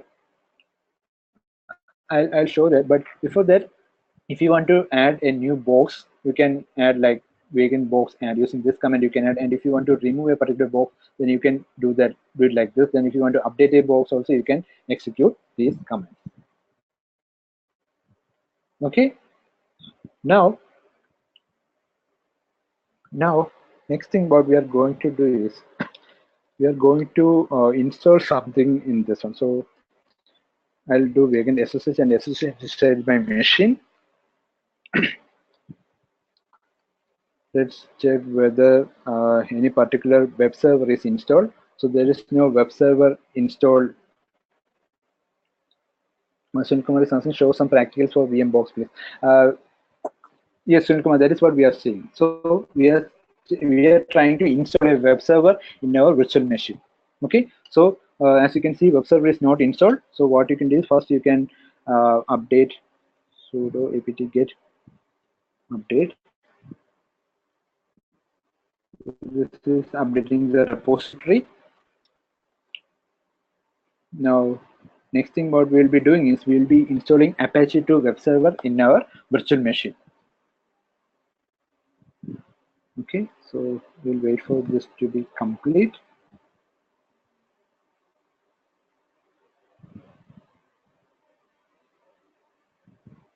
Manoj is asking if I have already one virtual machine running, then how can I manage it using Vagrant? Manoj, Vagrant can be used to manage virtual machines created by manage. Then only it will have full control over the machine. So if you want to manage some virtual machine using Vagrant, then please create that virtual machine using Vagrant. Okay, then Ajinkya is asking, is it possible to create local repo of virtual boxes? Actually, that is not required, Ajinkya. You only need the local cache of virtual VM boxes. So after the first time, it will be cached in your local machine, so you don't have to download every time. So Khyadi is asking, what is sudo apt get update used for? That is to update the installation repository in Ubuntu. That is Ubuntu command. So no need to worry about that. Okay, now that is done.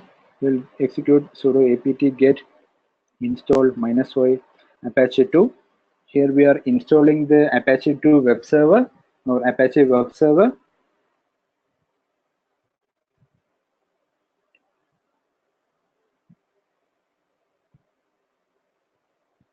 Shishir is asking now if you want to create another Windows virtual machine, what we need to do. So Shishir, first thing that you have to do is you have to go here and identify one Windows machine. Like you can search for Windows here,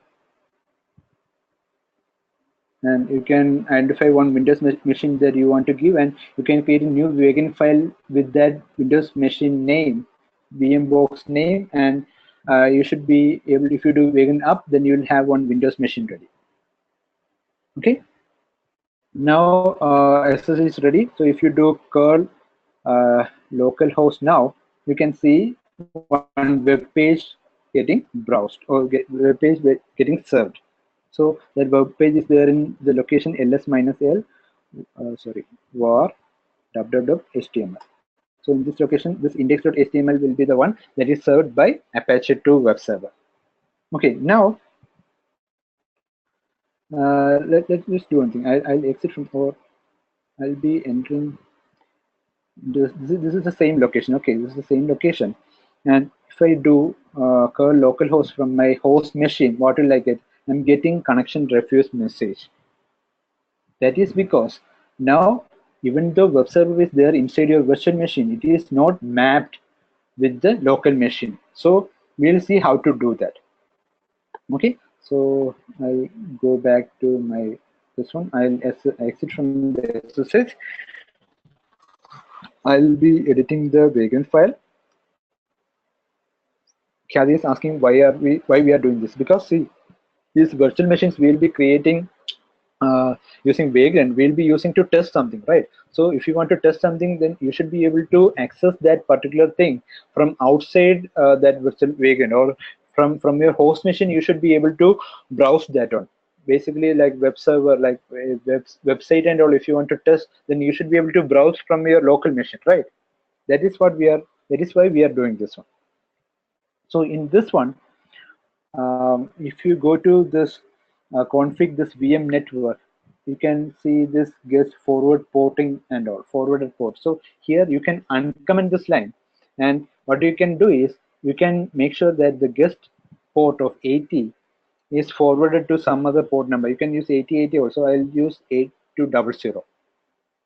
Okay, so I am saving this. So what I did is I have mapped my port 80 of the virtual machine with port 8200 of my host machine.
Sorry about that. I lost my connection in between. I don't know why.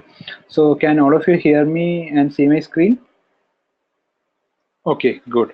So now, as you can see, when I did Vagrant reload, it reprovisioned my system. As now the forwarding port, it added one more port forwarding, where port 80 of the guest OS is mapped with or forwarded to, or port 8200 of the host machine is forwarded to port 80 of the guest machine.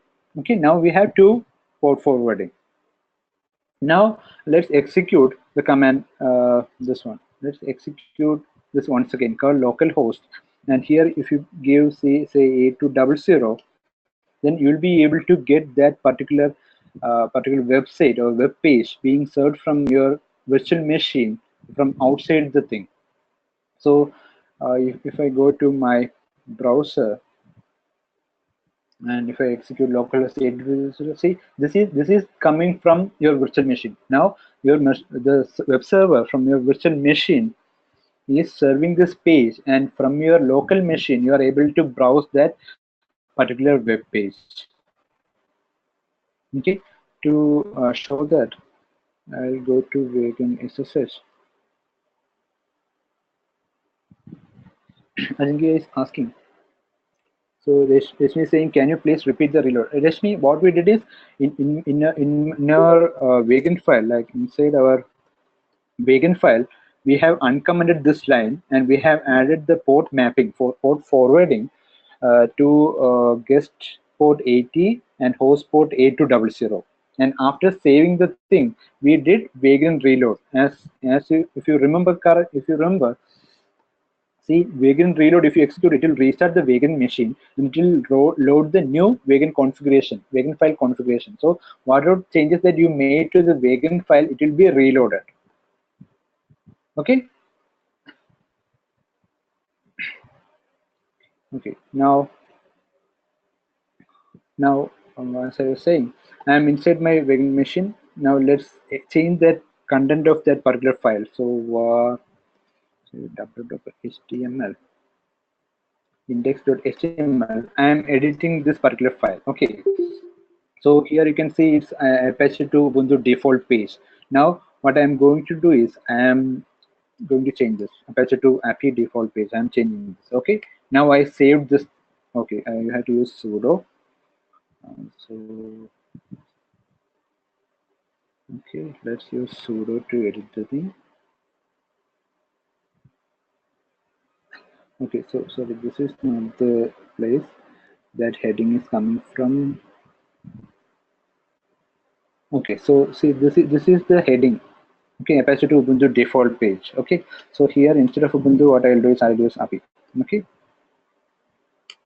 so I saved that thing. Now if I refresh, see this one. I changed that file. I edited that file within the virtual machine, but I am able to browse it from my local machine. That is the advantage of using having this port forwarding, and that you can do within using the vagrant file itself.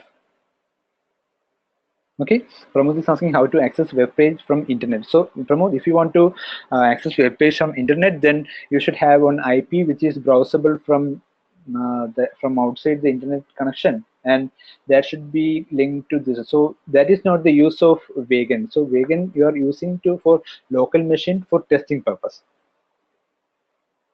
Okay, Akhil is asking reload provision in this case is Apache. No, in this case it is only port forwarding. Okay, now what we have done is we have done this. We have done this inside by SSH into your machine. This you can automate. So I won't be showing that you will have to do it as homework, but I'll be showing you how you can achieve that. Okay. Now before that, let me do ls, and I can see there is only one file in the current location, which is home/home/vagrant, which is some text file.txt. Okay, now what I'll do is I'll exit from this. I'll nano the vagrant file, and I'll at the end of the file, this is the end. So here there is one section called config VM provision. Okay, so here I'll uncomment. See, using this one, like if you have this apt-get update, apt-get install -o apache to insert this VM provision command, then what it will do is after springing up the instance, springing up the virtual machine, it will execute this. So this is how you can execute shell commands, inline shell commands directly using Vagrant file. So I won't be doing this one. So I'll just remove this. And what I'm going to do is I'll just show you the execution of this one by creating a new file, like created via inline shell.txt file. So what it will do is it will create a new file named created via inline shell inside our virtual machine. Okay, so I'll save this Vagrant file. Now, as you know, if I want to just if you want to reload the whole thing, then I can use Vagrant reload. But if I want to reload only the provision section, then what I can do is I can execute the command Vagrant reload -- provision.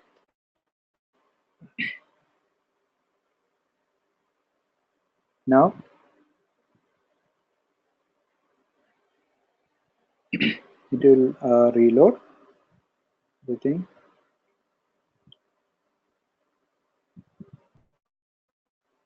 Now the Vagrant will only look for the provision section when it is whether it is changed or not, and if it is changed, then it will execute that one. Okay, this is only for provision.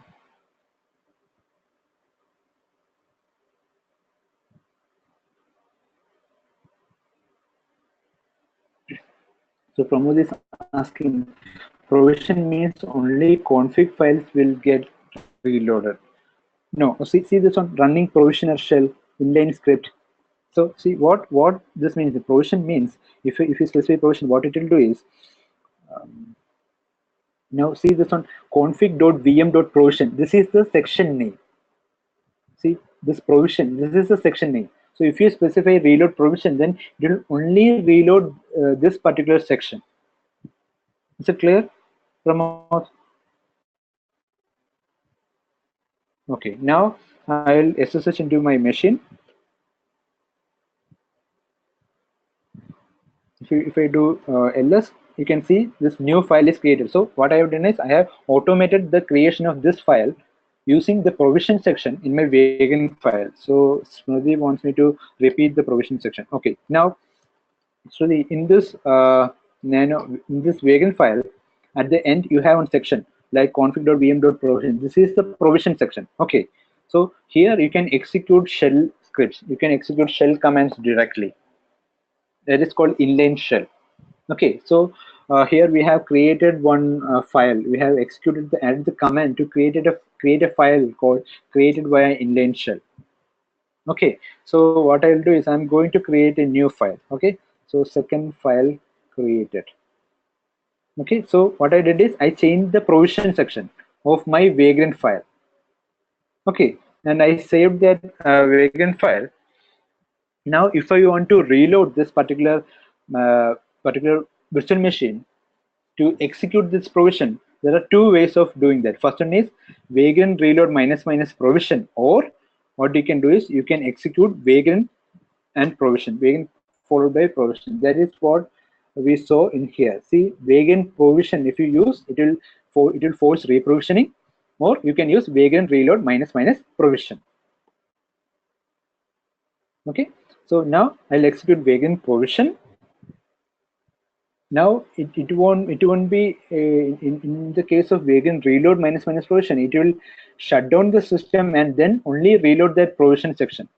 When it's bringing up the when it changes the status of that virtual machine to running, it will only reload the provision section. But in this one, there is no shutting down. It will automatically execute. It will automatically execute the provision section. Okay. Now, if you go to Vagrant SSH, if you enter inside the machine and if you execute ls, you can see the new file also is created. Is it clear? This is how you can automate your things, or you can bootstrap your machine with the help of Vagrant. Is it clear? Is it clear to all of you? Okay, then now one more thing I want to show you. See, when we use this Vagrant up, you can see one section called mounting shared folders, and you can see the /Vagrant. See, can anyone tell me what this is? Virendra is asking, it's just a simple text file. Yes, I just want to show you that shells commands can be executed. This is just a command to create a file.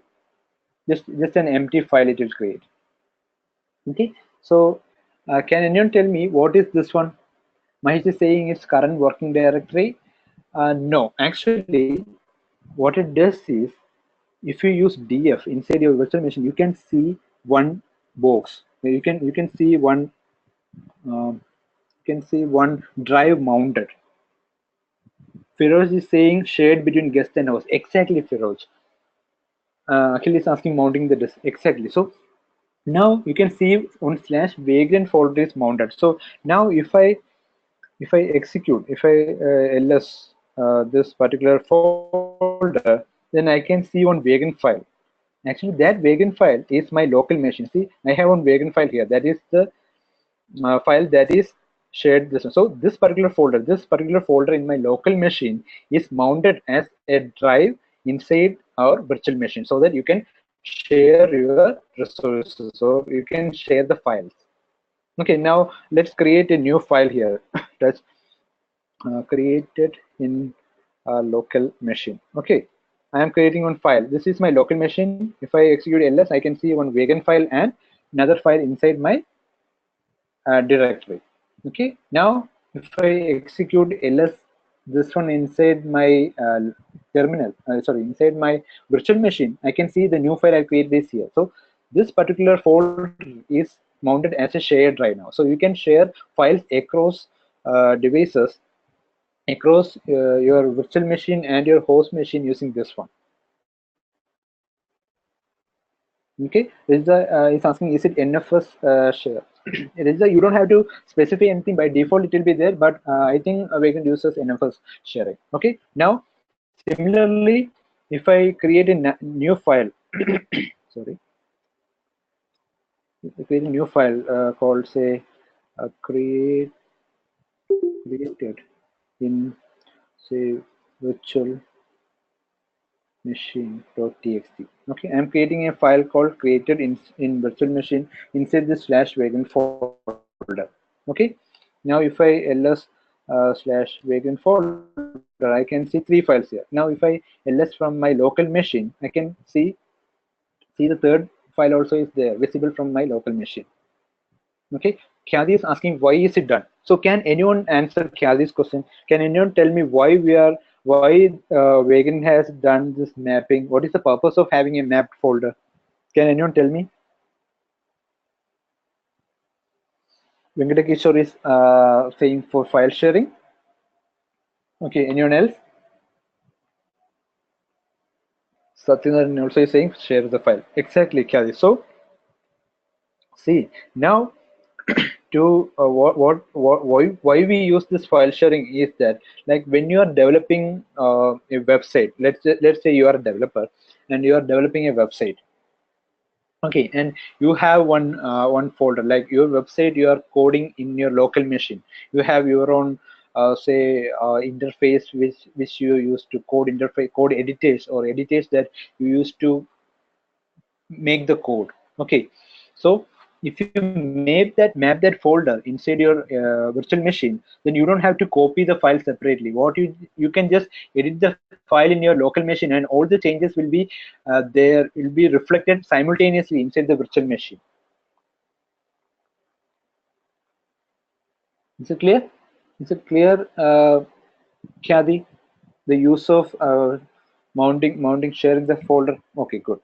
Now Virendra is asking, after shutting down of Vagrant, the /Vagrant partition will be there or will unmount? You mean if you shut down and if you restart the system, then it will be there. But if you destroy, then it will go. But it won't delete the local folder. It won't affect the local machine folder. It will only like unmount from this one, unmount from our virtual machine. Okay. So now Akhil is asking, what is the ownership and permission of the shared folder? So you will have default read and write permissions, Akhil. Okay. So this is one method. Now you can, instead of having inline shell, what you can do is you can have your own shell script like .sh file, and you can sh file in the same folder or same location as your Vagrant file, and you can specify the path. You can specify the name of that shell command like this, and you can use that also to provision instead of using inline shell. So these are 2 ways of doing that one. Okay, so this slide is the answer for your homework. So now in this session, as homework towards today's session, as homework, what you have to do is you have to install VirtualBox, then you have to install Vagrant, then you have to install Git Bash. If you are a Windows user, you have to install Git Bash. So this is your homework. Then what you have to do is you have to create a Ubuntu Trustee 64 Linux box or Linux virtual machine, then SSH into the box, then install Apache 2, then install Apache 2 with your custom index-based loader. Like you can specify, create a new index folder like index.html file, and that should be served by your machine. And all the commands that I executed, you have to try out. Okay, and this provisioning should happen automatically, and you should use shell command. So actually, this is the answer to that question, but please don't look at that answer before trying out. Okay, so Khadi is asking, according to video, need to install Apache 2. Yes, Khadi, I showed you the installation of Apache 2 after SSHing into that machine. So you shouldn't do that. What you should do is that you can try out, but as homework, what you have to do is you have to make sure that that also is done in using the provision, using the auto provision. It should be auto provision. Like see this one, if you have, if you use the inline shell command, and if you execute this apt get update and apt get install minus apache 2, then when your virtual machine is started, at that time itself you will have one web server there, and it will be ready to serve a page. So the answer for your question for the homework is there in this particular slide, but please don't look at that before trying out. So if you are stuck at some place, you can look at that and understand it, and please do try the homework. And if you have any doubt at all when you are doing that homework, please email me. You can email your questions to techsupport@collaborate.com, and I'll get back to you. And also you can ask your doubts during the next session. Okay, so before winding up today's session, does any of you have any doubt in the topics that we covered today? So Sunil Kumar is asking how to point multiple OS to same VM. Actually, Sunil Kumar, it is not possible to have multiple OS in same virtual machine, because each virtual machine is a separate machine.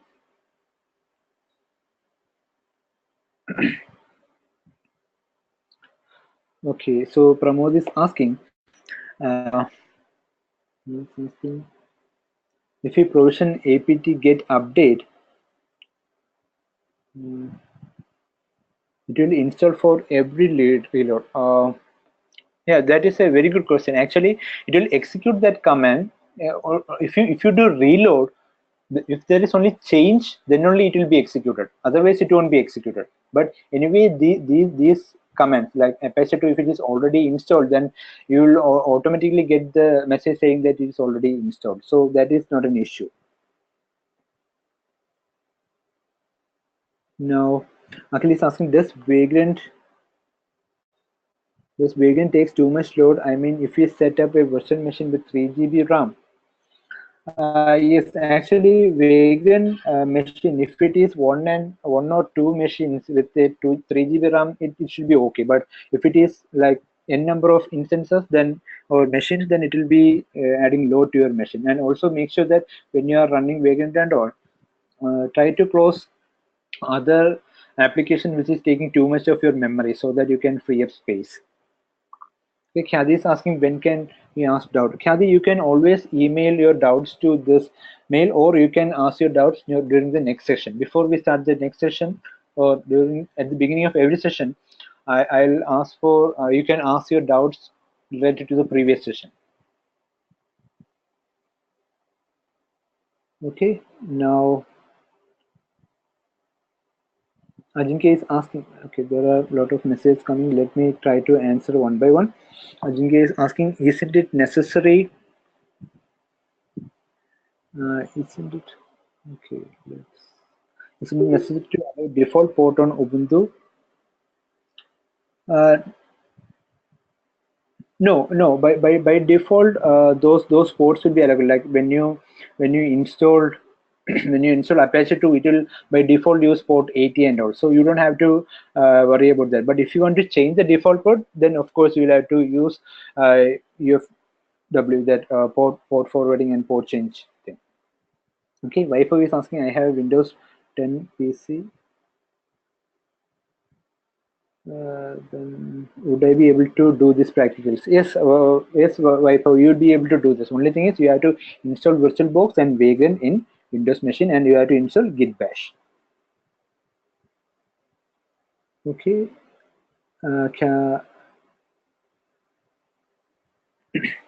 So now you have 1 week to execute this command. So please go to the video once again if you have any doubt, and please try out all the commands that I executed. And if you want to go deep into the technology, then you can of course do it on your own. And if you have any doubt during that, please ask me the doubt, or you can send me the email and I'll get back to you. Okay. Now Smriti is asking, what is the use of Apache 2? Apache 2 is a web server, Smriti. It is like Nginx. It is similar to Nginx. It is an web server. It is used to serve websites or web pages. Okay, Satyanarayan is asking how to change static IP. See, Satyanarayan, when you go here, if you go to, sorry, you go in here, and if you go to Vegan file, if you see here, there are provision for you to specify the IP address and all these things. So those things you will have to configure on your own. That will be very complex. So please don't do it at the moment. Please have an understanding of Vegan first, and then enter deep into it. Okay, so Virendra is asking, is clustering available in Vegan? Actually, you can create multiple number of virtual machines using Vegan, but auto scaling and all those things are not there with the help of Vegan. So for that, you will have to do your own tool. You have to use other tools. Okay, so Vivek is asking,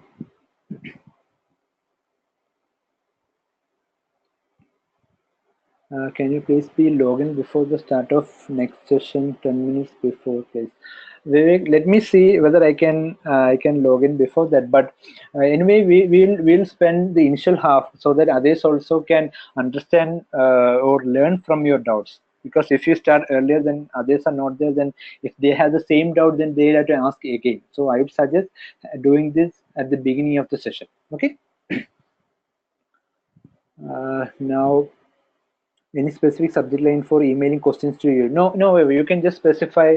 Uh, you can just email your question, and you can specify the DevOps course like night batch DevOps. This one started on March 10, and I should get the email. Okay. Akhil is asking, is there option to clone a machine using Vegan? Akhil, that is the advantage of a machine. Except for the data, if you have this Vegan file, if you have my Vegan file, then you can spring up the same machine on another system. So if you have the Vegan file, you can just send the Vegan file, and others will be able to create the same machine with that Vegan file. So that is the use of having Vegan. But if you still want to clone a machine, then you can of course create snapshot from your VirtualBox and share that snapshot. Okay. So I hope I didn't miss any questions, because there are a lot of messages coming and I had to scroll back and answer those questions. So if I missed any question, please email that question to me and I'll get back to you. Okay. So I hope you already it was a nice session. So um, I hope I'm glad to hear that you guys are enjoying the session. So thank you for your participation. It was a very good session, and that's all everyone. So that's it for today's session, and have a nice week ahead. And please try out these sessions, and we'll be back next weekend, next Saturday evening. Okay. Okay, that's it. Bye.